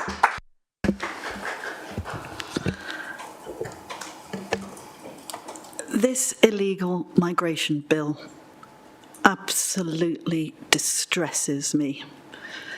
It distresses me because we are only as good as the way that we treat every other human being that we have connections to, and that we treat them with the same respect, dignity, and kindness as we'd expect from ourselves. This bill, at best, is unkind. I absolutely support this motion because I've had the distress of seeing what it means to be a fleeing refugee. I've also had the honour to meet with refugees, both here and on the border of Afghanistan, and in Africa, and in many other places, and recognise the courage and resilience. I have yet to meet anyone in the camps I've been to or the slums I've visited who has been illegal, trying to get here in an easy way, trying to get to a country where they think they can make a new economic life for themselves. And we know this is the case in the UK as well. The recent evidence that's come out completely refutes Councillor Pavia's claim. The majority, I believe it's 80%, of refugees that have seeking asylum in our country are not economic migrants. They are fleeing persecution. They are fleeing war. The second issue I would bring is, under the current legal circumstances, the majority of asylum seekers that make appeals because their asylum seeking is said to be inadmissible, that's 75% of them are shown to be admissible, that they are real asylum seekers. So what does this UK government do? They try to change the law to make everybody who comes inadmissible, illegal. And what did they do beforehand? They shut down existing safe routes. And that's what they're doing now. Closing the routes for people who are desperate yet courageous. And when they get here, we put them in hotels. We put them in boats. We are better than that. And we owe it to our residents in Monmouthshire, who all of us across the council absolutely have been welcoming. We are a county of welcome. We are a county that embraces people. I was overwhelmed with joy on Friday with the reception we had at the iftar, and that we came together as a community, and we came together with people. 25 countries were represented there. I know, because I was put on a quiz and I was determined to find out. 25 countries, many of whom had been refugees in their own right, come here, made a life in Monmouthshire, and we're proud to say that this county hall is theirs. So of course they want us to know. They want us to make a statement that say, you truly are welcome here in Monmouthshire. You truly are welcome in Wales. We are a nation of sanctuary, and you should truly be welcome in the UK. We cannot have a bill. I know, because I've spoken to ministers from Ireland, from Canada, from, well, I could carry on for ages, how saddened they are by the way that the UK has been treating refugees over the last few years. Please, I would ask everyone with a conscience to vote for this motion. Thank you. Thank you, Councillor Brocklesby. Councillor Powell. Thank you, Chairman. I think you're really getting it a bit all one-sided. Now, not everyone who tries to come into this country is a genuine refugee or asylum seeker. There are quite a lot of them that come here just to try and use our facilities and that, and a lot of them turn to crime. I know of one particular family who were robbed and very badly by so-called asylum seekers. So you've got to look at it both ways. I'm sure that we are not going to turn away the genuine asylum seekers, but unfortunately so many of those that do come in their little boats aren't genuine asylum seekers. So I think you've got to look at it a bit more sensible way. And you were saying about, oh, how bad it is to put them into hotels, poor things, in hotels. We have homeless of our own in this country who haven't even got a roof over their head. I thought the Labour Party was defending our homeless and saying that they should be treated better. You've got to look after them as well. And you talked about that I would like to have come Friday, but I was only able to. But those weren't all refugees that came to that meeting Friday, because my neighbour, who's been in this country for about 20 or 30 years, is a doctor. Well, he's a doctor, not as a medical doctor, the other doctor, but he's also a dentist. And he'd owned one of the dentists in Abergavenny at one time. So he came to that meeting. He was an asylum seeker. He'd come over to this country, and he'd made a life and made his own life. So you've got to remember, they're not all asylum seekers.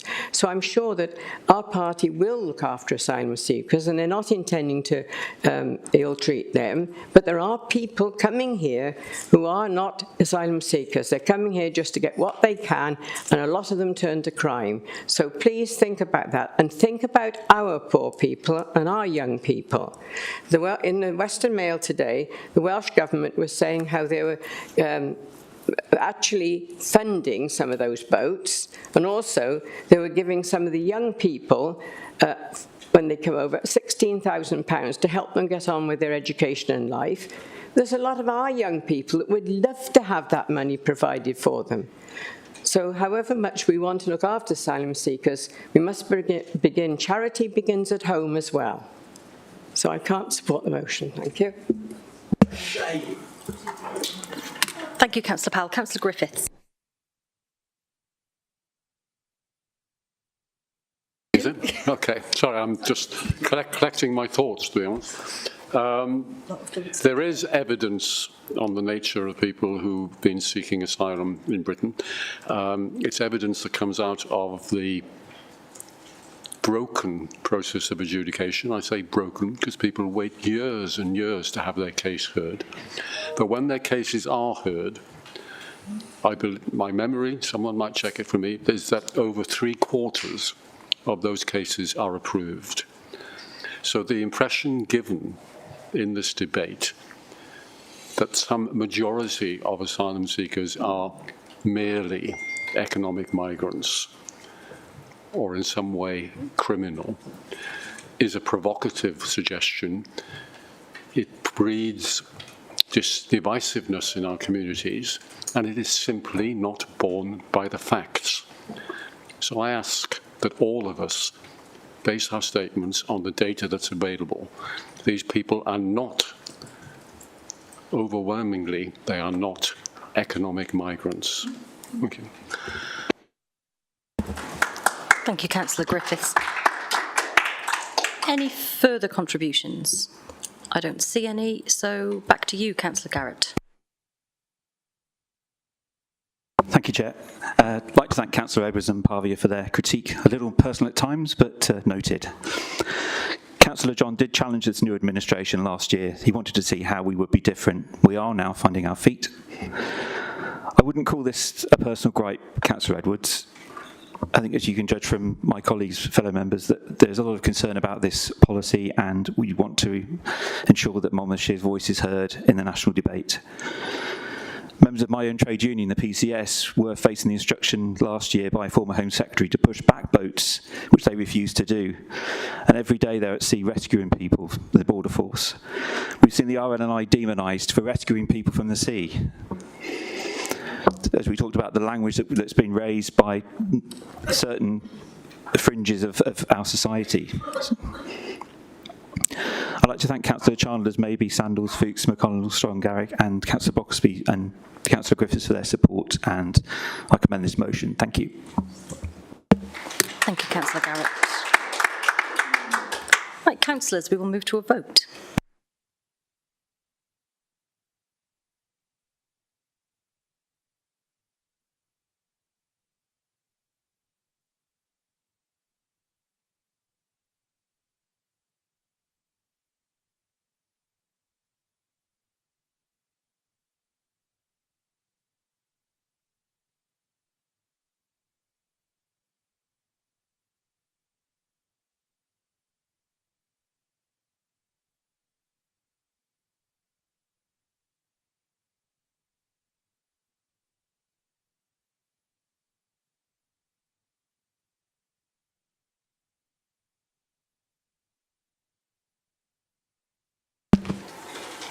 Councillors, that has carried.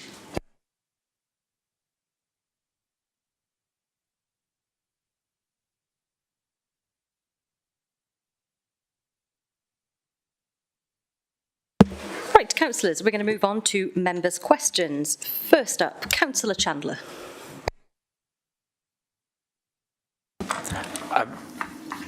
Don't we normally take questions as read and we wait for follow-up question for the response from the Cabinet member? That's entirely up to you. Do you want to take it as read? Because we can if you will. I'm more than happy to re-ask the question. Yes, so I'd like to ask Councillor Maybe, as Cabinet Member for Climate Change and the Environment, to provide residents in the Skenfrith and Cross Asham Broader area with a firm date by which the subsidence on the B4521 near Trabella Farm will be repaired, and the temporary traffic lights that were featured, as you probably know, in the Daily Mail and the BBC, when they will be able to be finally removed.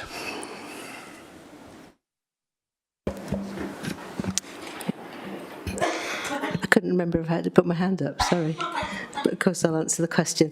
The proposed works, The proposed works are scheduled for completion by the end of August 2023. The issue was in fact brought to my attention by a local resident in January, and I followed it up at that point. It's probably worth knowing the extended timescale now is in order to secure ordinary watercourse consent for drainage repairs and works and for ecology surveys to be completed. So I'm afraid that is a cause of that further delay. Thank you. Thank you, Councillor Maybe. That's interesting news. Obviously, I've been following up this issue for more than a year now, and I've had varying dates that have been given to me. Sometimes no date at all. Sometimes I was given a date that it will be completed at some point in the last financial year.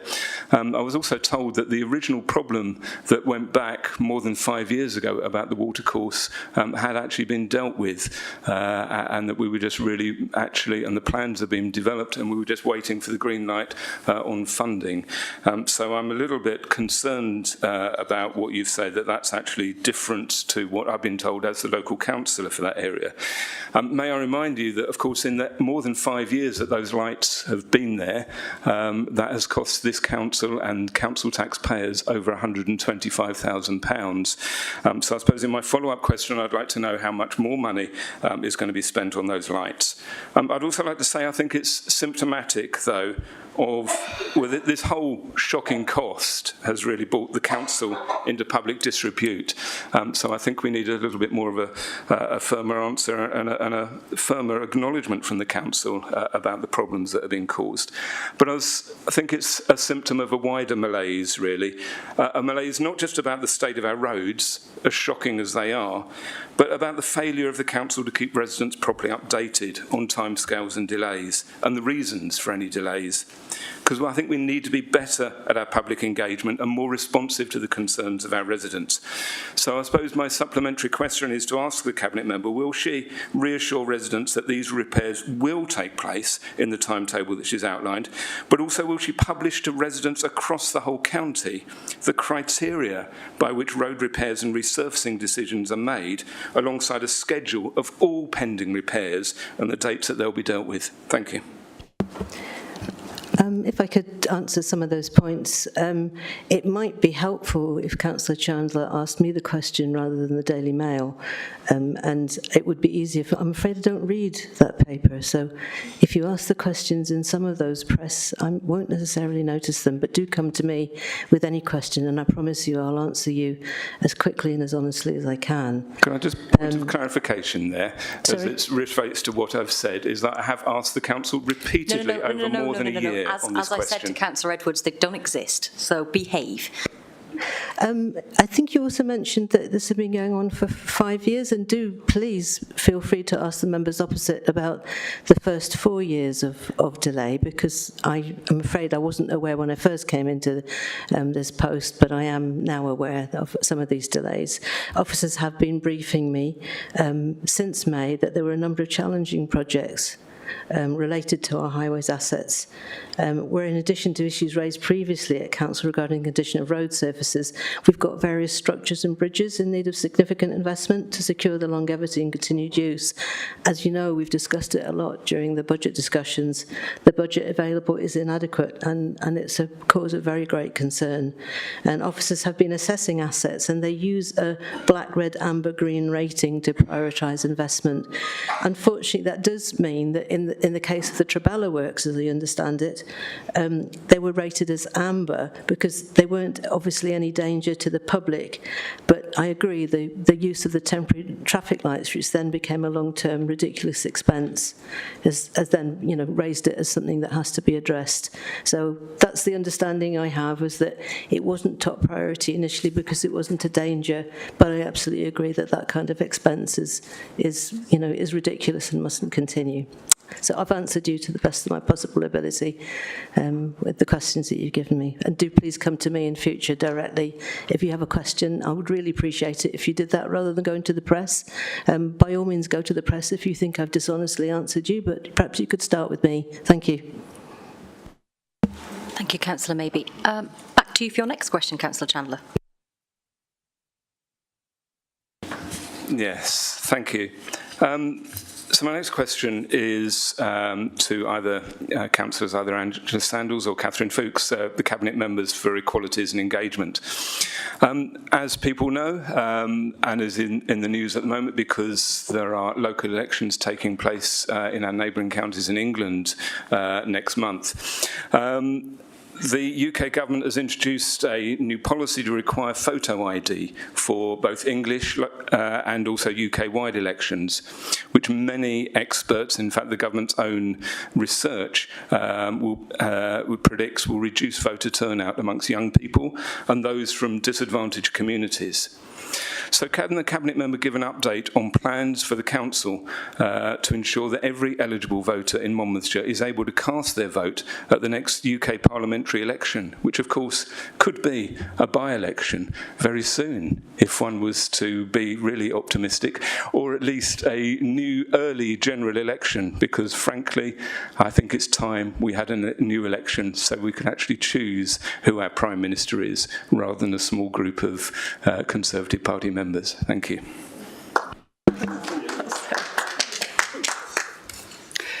Thank you, Councillor Chandler, for this question. It's really topical. Council will be aware that the Elections Act 2022 changed the law to require voters to present photographic ID at polling stations in order to be able to vote in elections in England and the UK. The law made some other changes to postal voting, overseas eligibility and proxy votes too. I will state there has been no election fraud in the UK. In the 2019 elections, there were 33 allegations, leading to just one conviction. The measure appears draconian and will, in all likelihood, reduce turnout and be very bad for democracy. We will see this change in action shortly in England at the local elections on the 4th of May. Not all elections in Wales will be affected. It will apply to the general election, police and crime commissioner elections, but not to Senedd or local government. There is a wealth of information available on the internet in places like the Electoral Commission website, setting out the detail as to what ID is acceptable and what to do if you don't have that ID. Crucially, any voter will be able to apply for a free voter authority certificate from their council if they don't have the appropriate ID. MCC has received applications for these already, and I imagine that we are all signposting it to our residents when we're out and about at the moment in Monmouthshire. One way that we are preparing here is by being able to watch carefully and learn what happens in England in 2 weeks' time. We are grateful to bodies like the Electoral Commission, who've been putting in a lot of time and effort into the matter, which we will ultimately benefit from. MCC, like all local authorities, is required to canvass every property in the county every year to ensure records on voter registration is up to date. When this takes place later this year, we will use it as the starting point on our communication plan for voter ID. That plan will take us all the way through to polling day with targeted campaigns for different demographics of voters, as well as amplifying national campaigns. Some of you may well be aware that MCC ran a very successful social media campaign last year to promote voting for 16 and 17-year-olds, in conjunction with the young Welsh TikTok star, Lewis Lee, and his lovely, though sadly late, Nan, of course.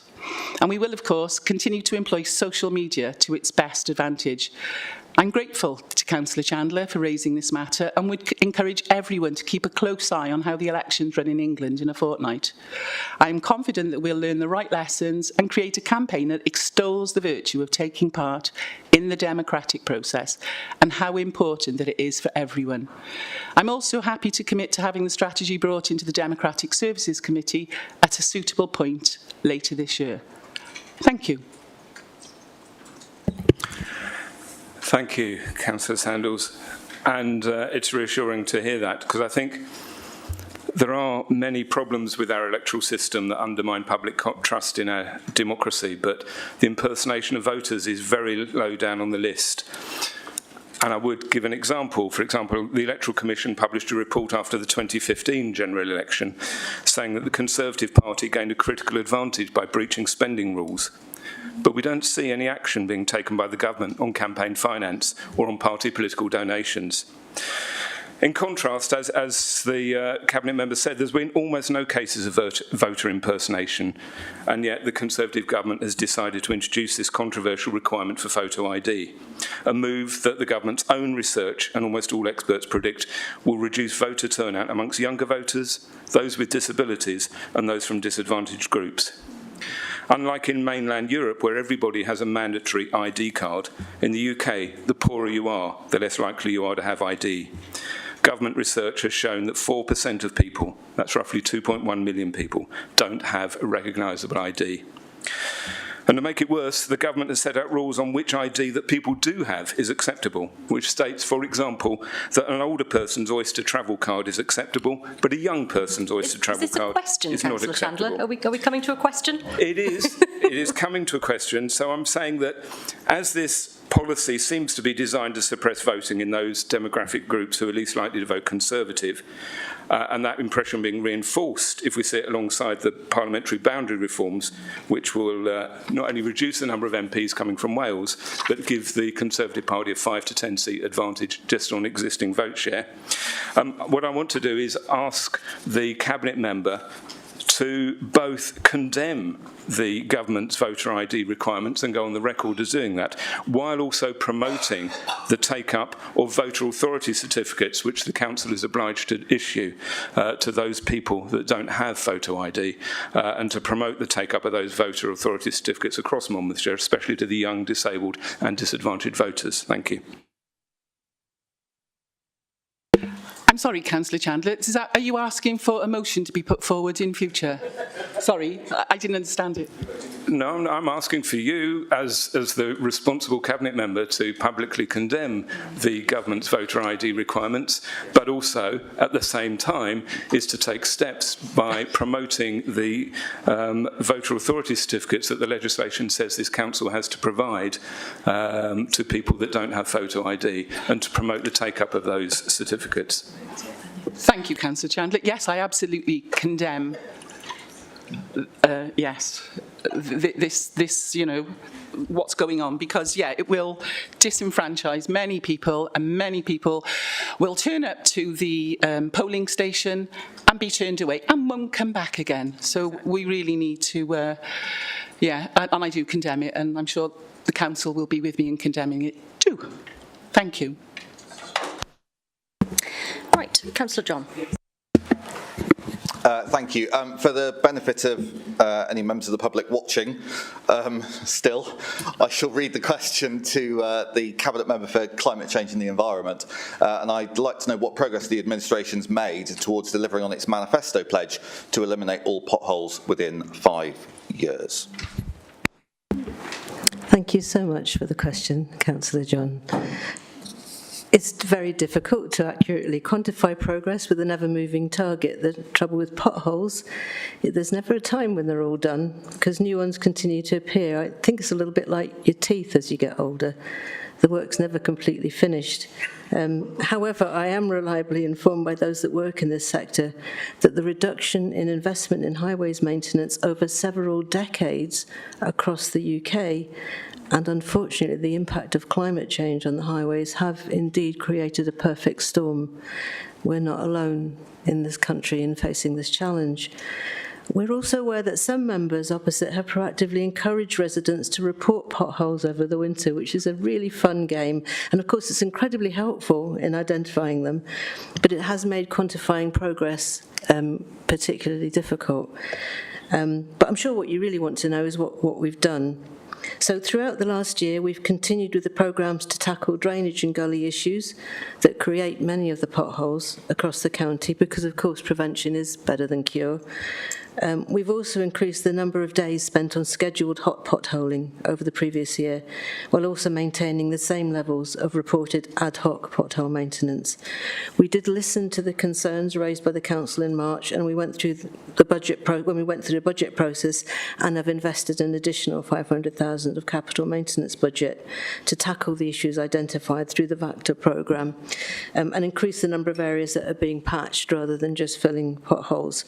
And we hope that these small scheme interventions will make a positive difference for our communities, and we will report on progress throughout the year.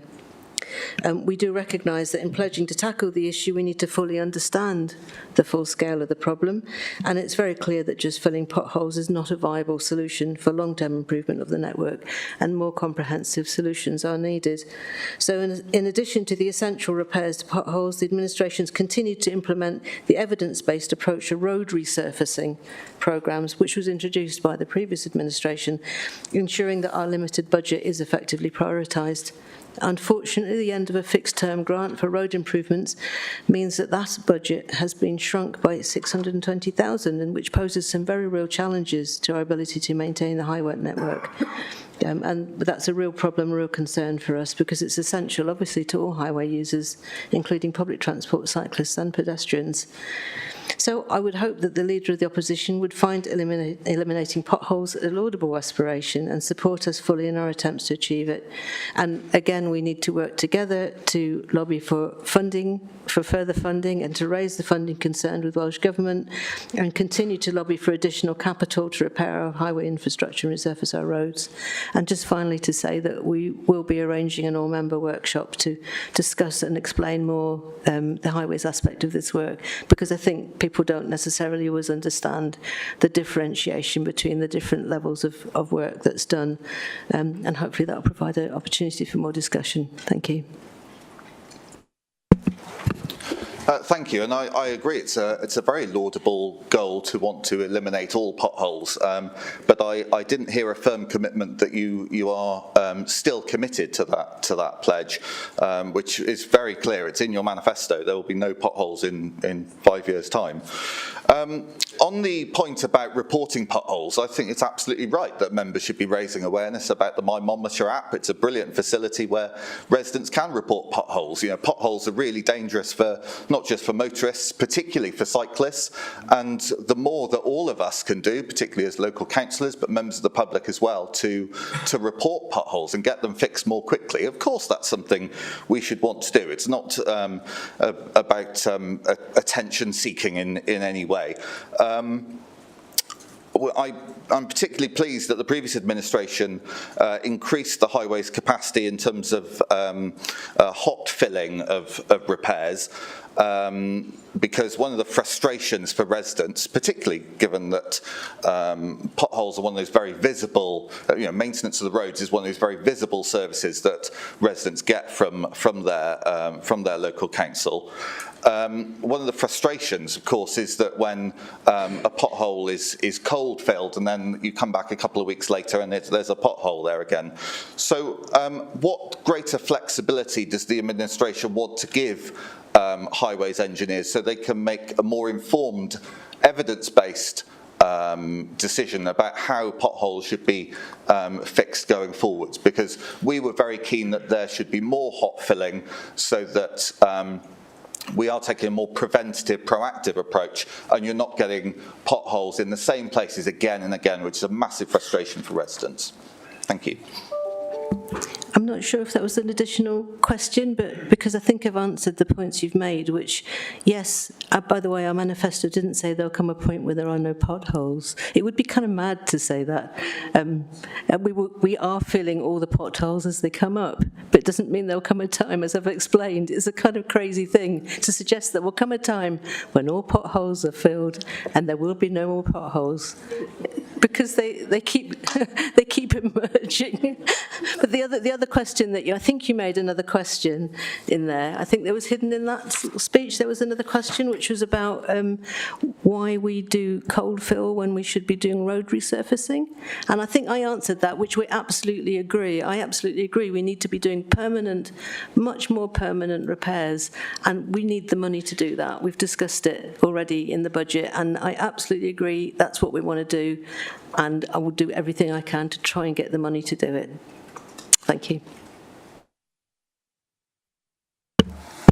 Back to you again, Councillor John. Thank you. Very quick question to the leader. What has the administration achieved in the past year?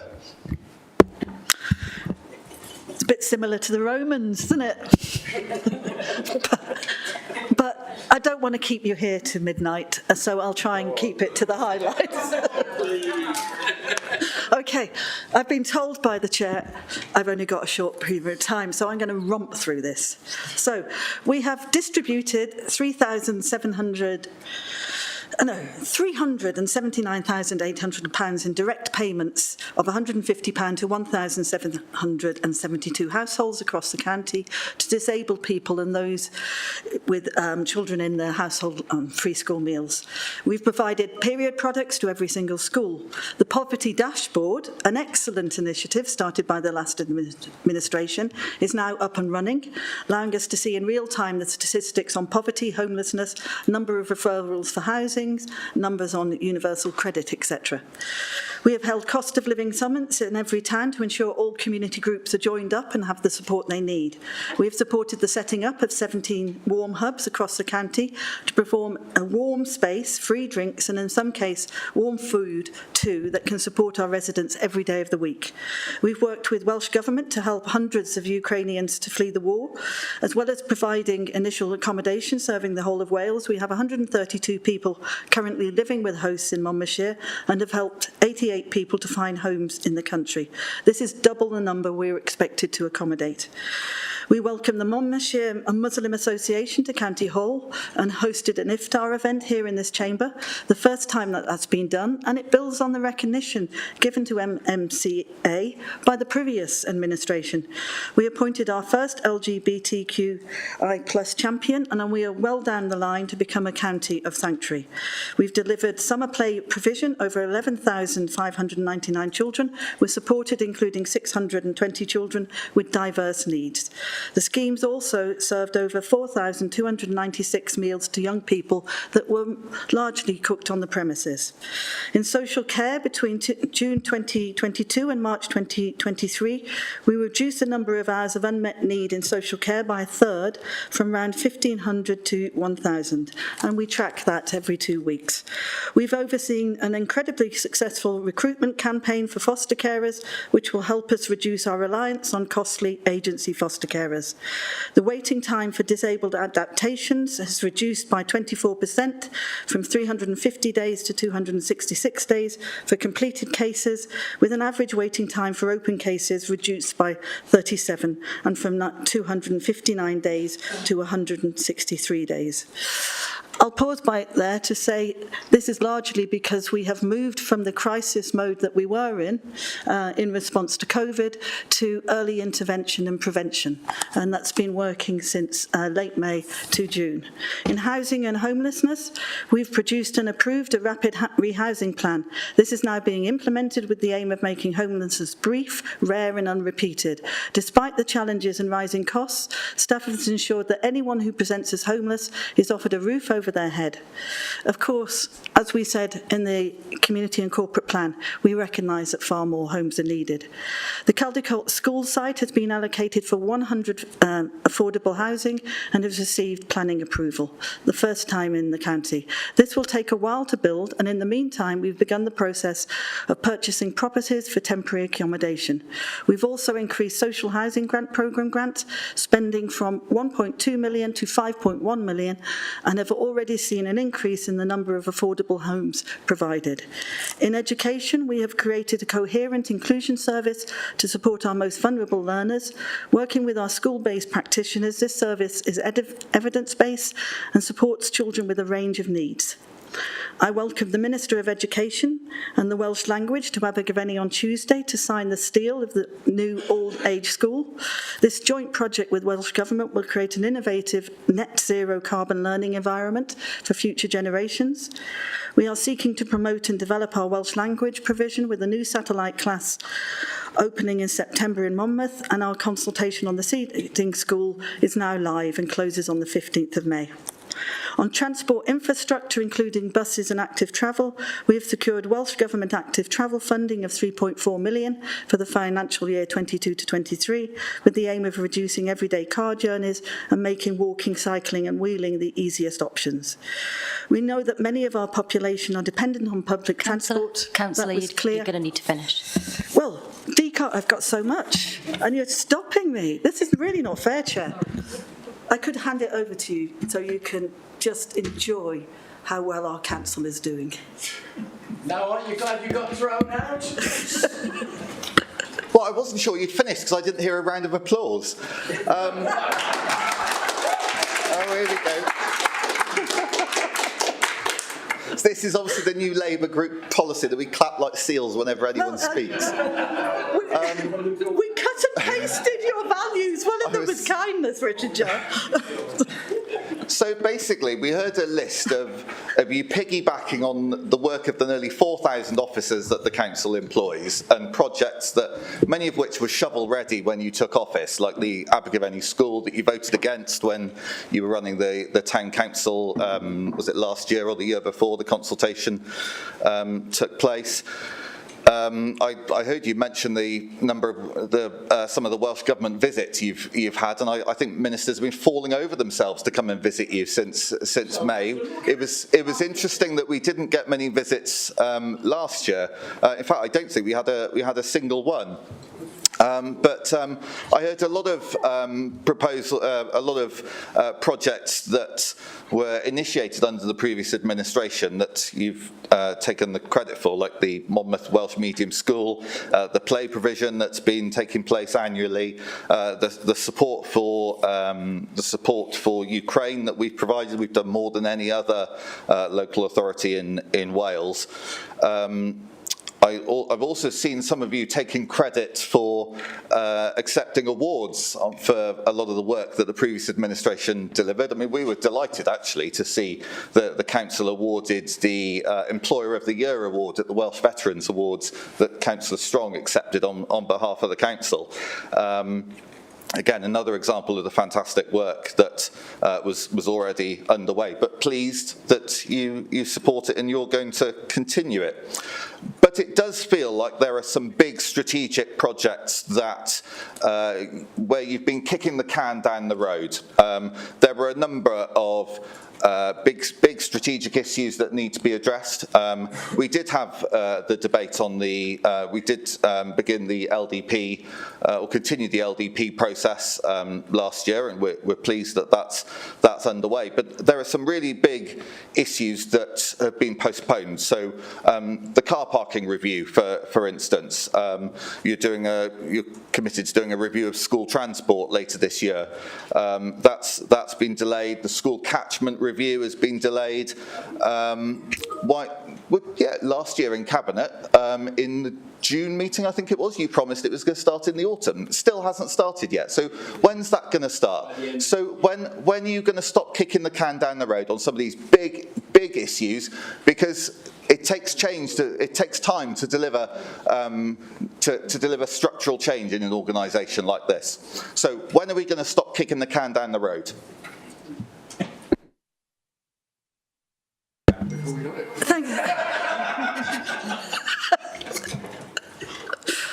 Thanks, Councillor Judd. We had to pick up the can, actually, because there have been very few policy reviews in the previous administration. And it's interesting, isn't it? We've, in the number of councils that I've sat in with, we have quite rightly praised the hard work of our officers. But apparently, all we're doing is piggybacking on them, whereas previously, it seems like the previous Tory administration was doing it all on their own, and we're taking credit for it. It's hardly surprising that we come in and we recognise the work that's been done and we build on it, but we also start to change direction. And one of the ways we're changing direction is through the community and corporate plan. We would have liked to have passed that in January so we could have got out the starting gate and really got moving on those policies. We didn't. We're raring to go. The policies that you referred to on school transport and catchment, they are still well within the whole timetabling that we had determined when we came into office around June. In the terms of the local development plan, may I remind Council that prior to us taking over in May, it was stalled and it looked like a local county council in Wales was attempting to take the Welsh Government to judicial review. Well, we've got it back on track. We have a very strong, positive working relationship, and we now have a preferred LDP out to consultation with very clear, bold, ambitious changes in the way that Monmouthshire will look like. Zero carbon housing, which is connected, is only 15 minutes by active travel to communities that already exist. Yes, I think we have done a lot. And not only have we picked up the can, we're starting to make new cans. We're starting to really shape our vision. And thank you. The milk of human kindness from you is really overflowing today because you've given me the opportunity to say what we are doing. So I'm grateful and always kind.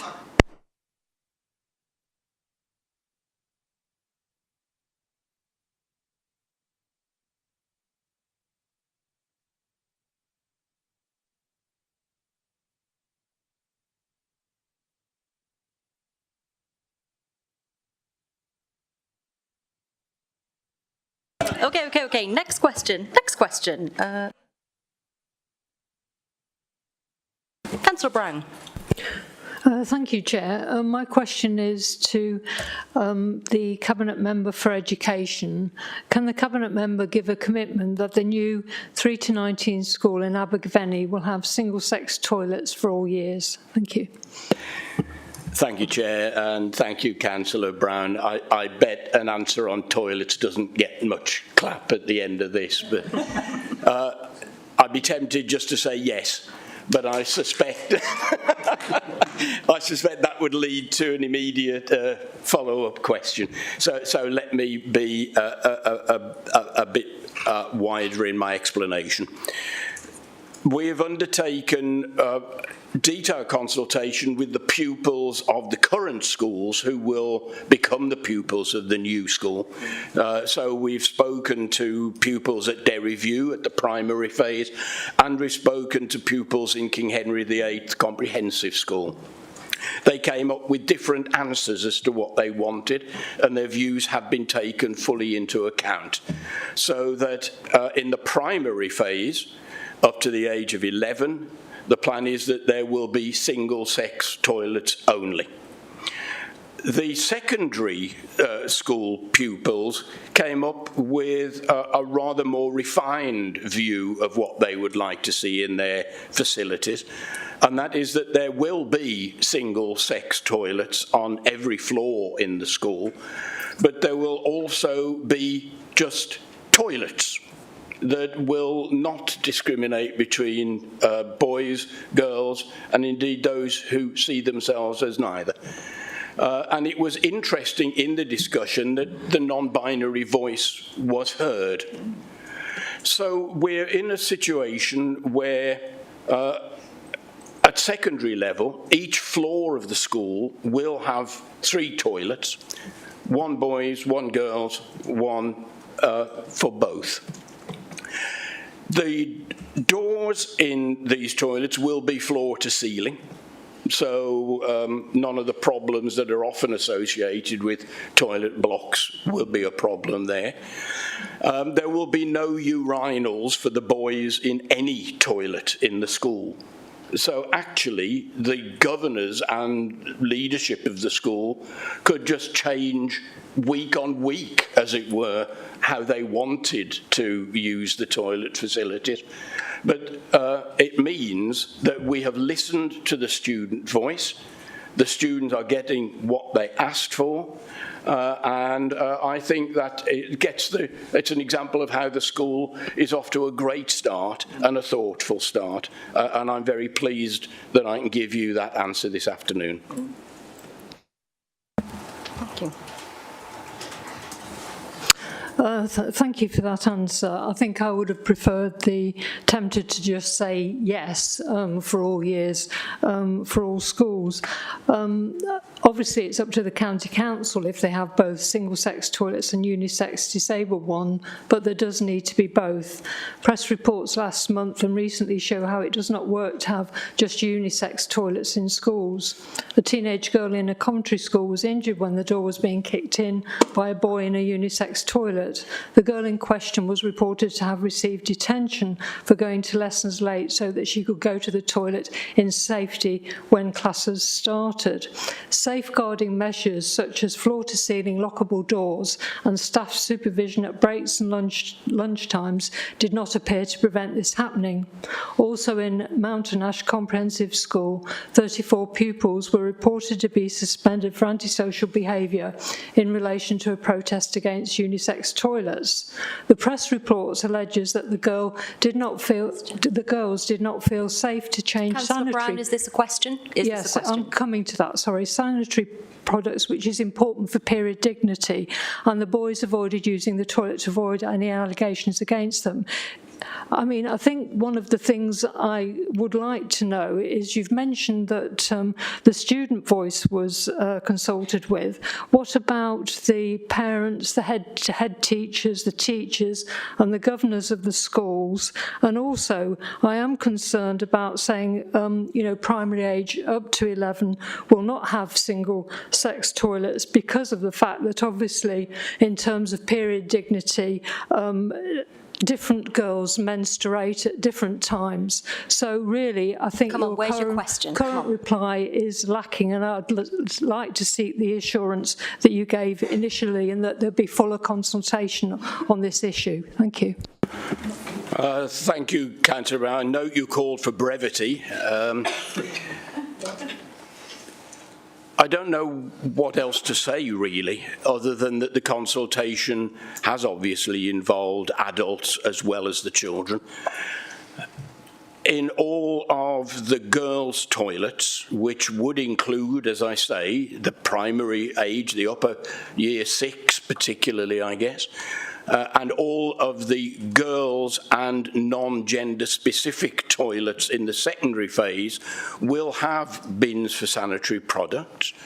I really don't know what else there is to say, but that we have responded to what we were asked to do, and I'm pleased that we have.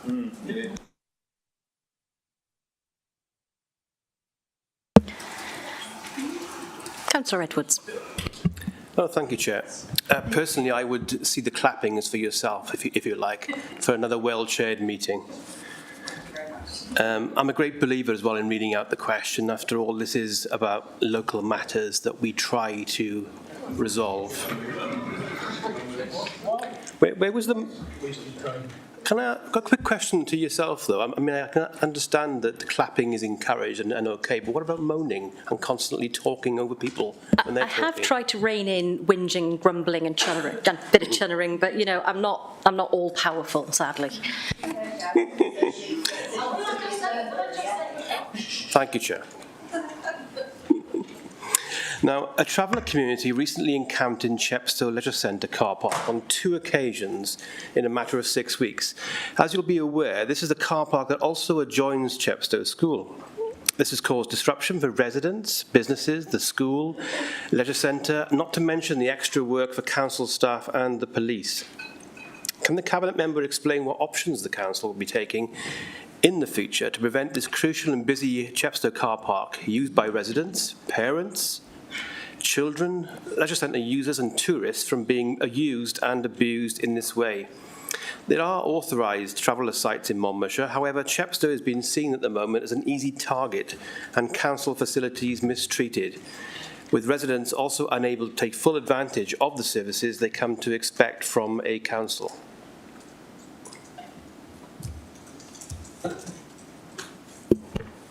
Thank you, Councillor Edwards, for raising this issue, which I realise is of great concern to many residents, particularly in Chepstow and indeed in Caldecott.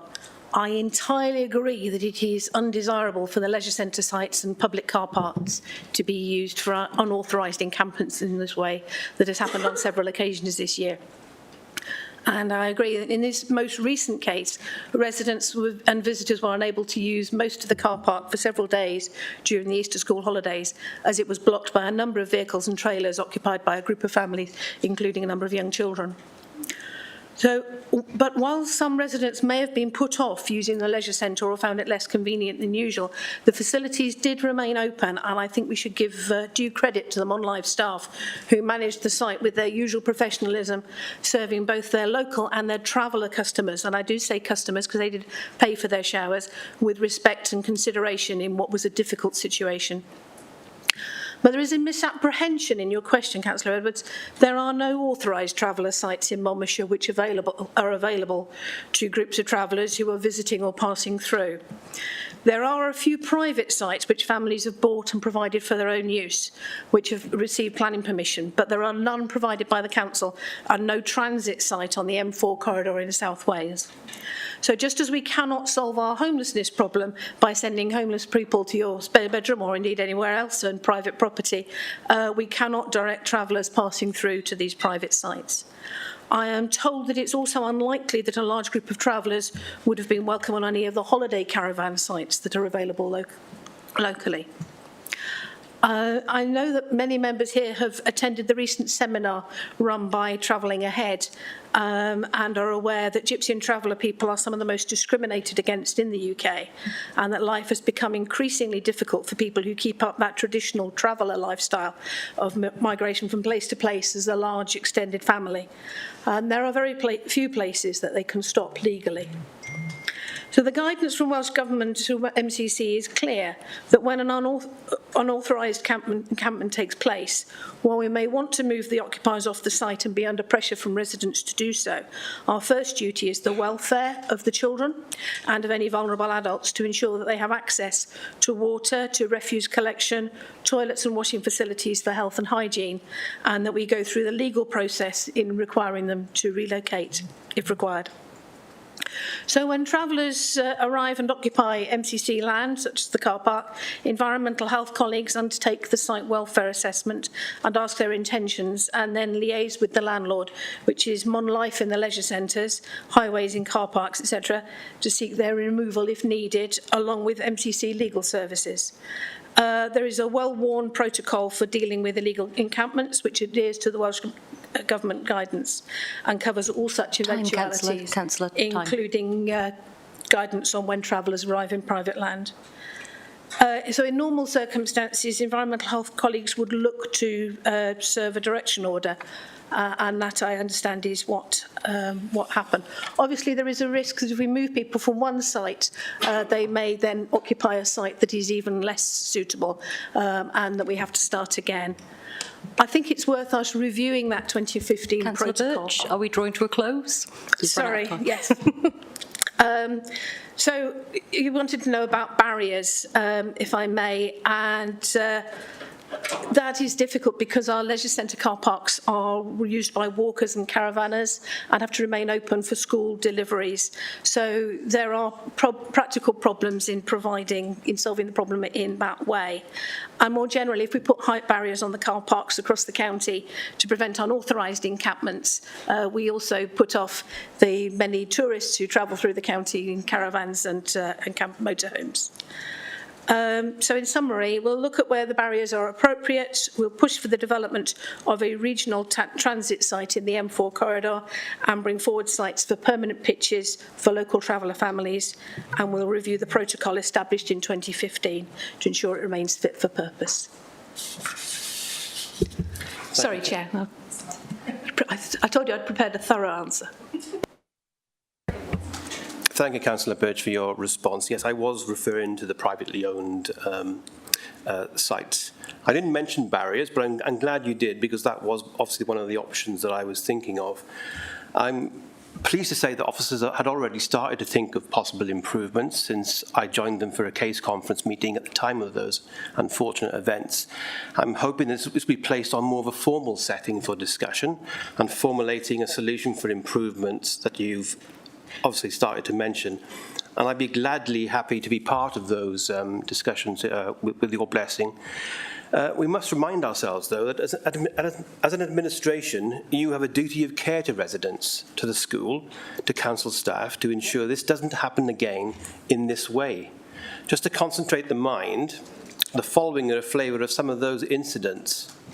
These range from excess littering, noise pollution, unruly behaviour, stealing from walkers and users of the leisure centre, obstructing safe pathways, blocking road entrances and exits, children using the road exit as a play area, users of the centre being told that they can't park in the car park as it's been rented to the traveller community, dogs running free onto Welsh Street, lighting barbecues in the car park, and a teenage girl being verbally abused by adults and chased into the street. And that's just from the one example that was given. Residents have even told me that they were informed by the police not to engage, leaving these elderly residents in fear. Now, I appreciate that not all traveller communities behave in this way. I'm sure it's very few and far between. However, Chepstow has recently suffered from the worst, and I've purposely left out the more unsavoury incidents from that list. So thanks again, Councillor Birch, for what you said earlier. And can I also take the opportunity to show my appreciation for officers, Chepstow School and Leisure Centre staff for all they've had to endure, as this hasn't been an easy time for them. I certainly look forward to seeing what you have planned and so it doesn't happen again. And as mentioned, I'd be grateful to be part of that discussion. Thank you. Thank you, Councillor Edwards. Yes, I'm sure there will be practical solutions. As I say, I think the long-term solution is that we do develop plans for a transit site and indeed permanent pitches so that we can avoid this situation recurring. And I do look forward to working with you in the particular issues with Chepstow Leisure Centre. Okay, back to you again, Councillor Edwards. Thank you, Chair. In January of this year, the Deputy Leader confirmed to this Council that any future High Beach roundabout improvements will be discussed again with the Welsh Government, as you put it, Transport Deputy Minister, and that he had been contacted to ask for a further study on High Beach roundabout, and that the Cabinet member will be holding a meeting at the end of the month, that is January, with the Minister. As the original agreed funding for this further study was pulled by Welsh Government in 2022, can the Cabinet member confirm if the meeting went ahead, what exactly was discussed, and the subsequent outcome of this meeting and any further meetings that may have taken place since to look at improving the infrastructure in Chepstow, which is greatly needed?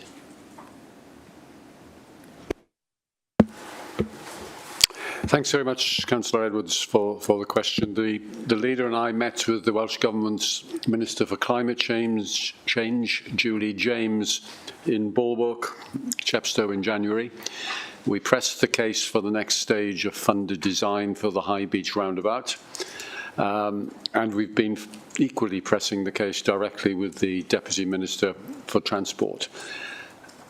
I believe that both ministers understand the strength of the case and the need for improvement.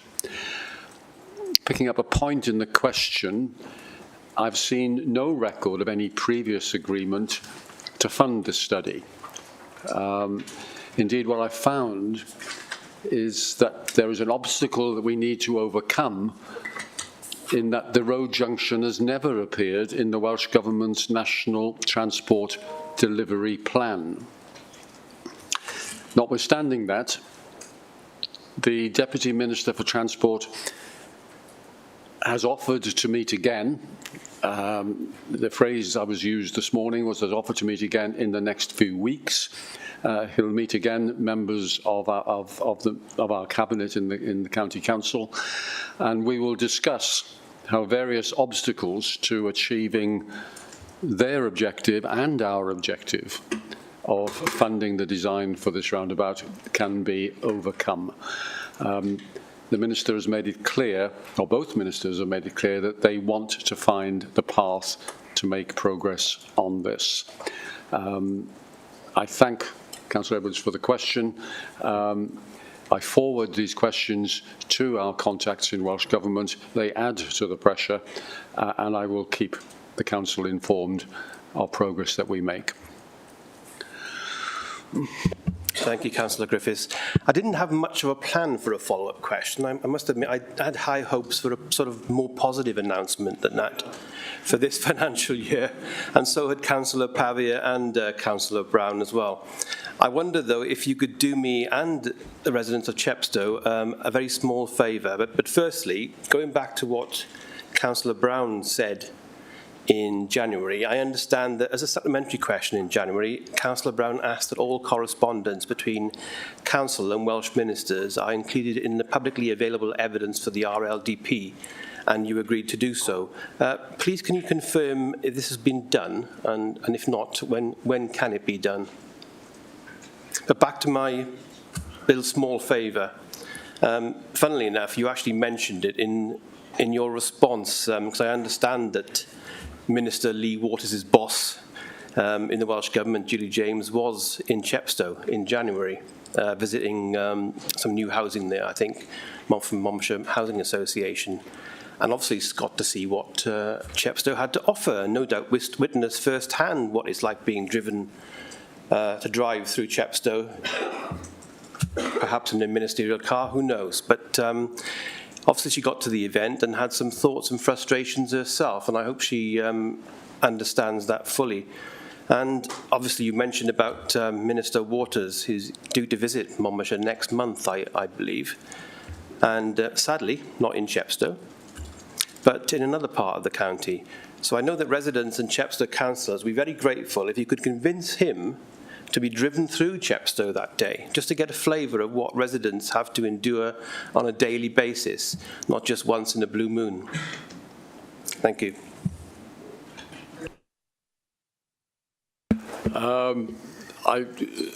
Thank you for the follow-up. I would also like to thank the MCC tree cutting service, who on that day in January made it virtually impossible to get through the High Beach roundabout, and the memory of that attempt is with the Minister for Climate Change forevermore.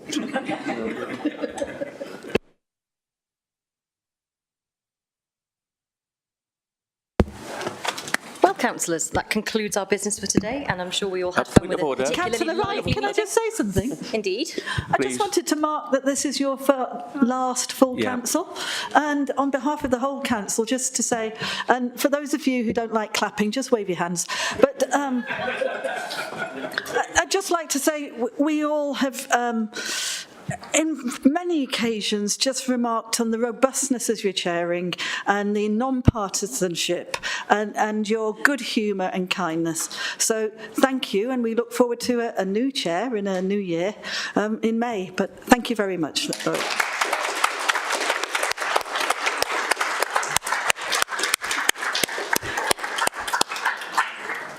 Right, I'll see you all again on the 18th of May.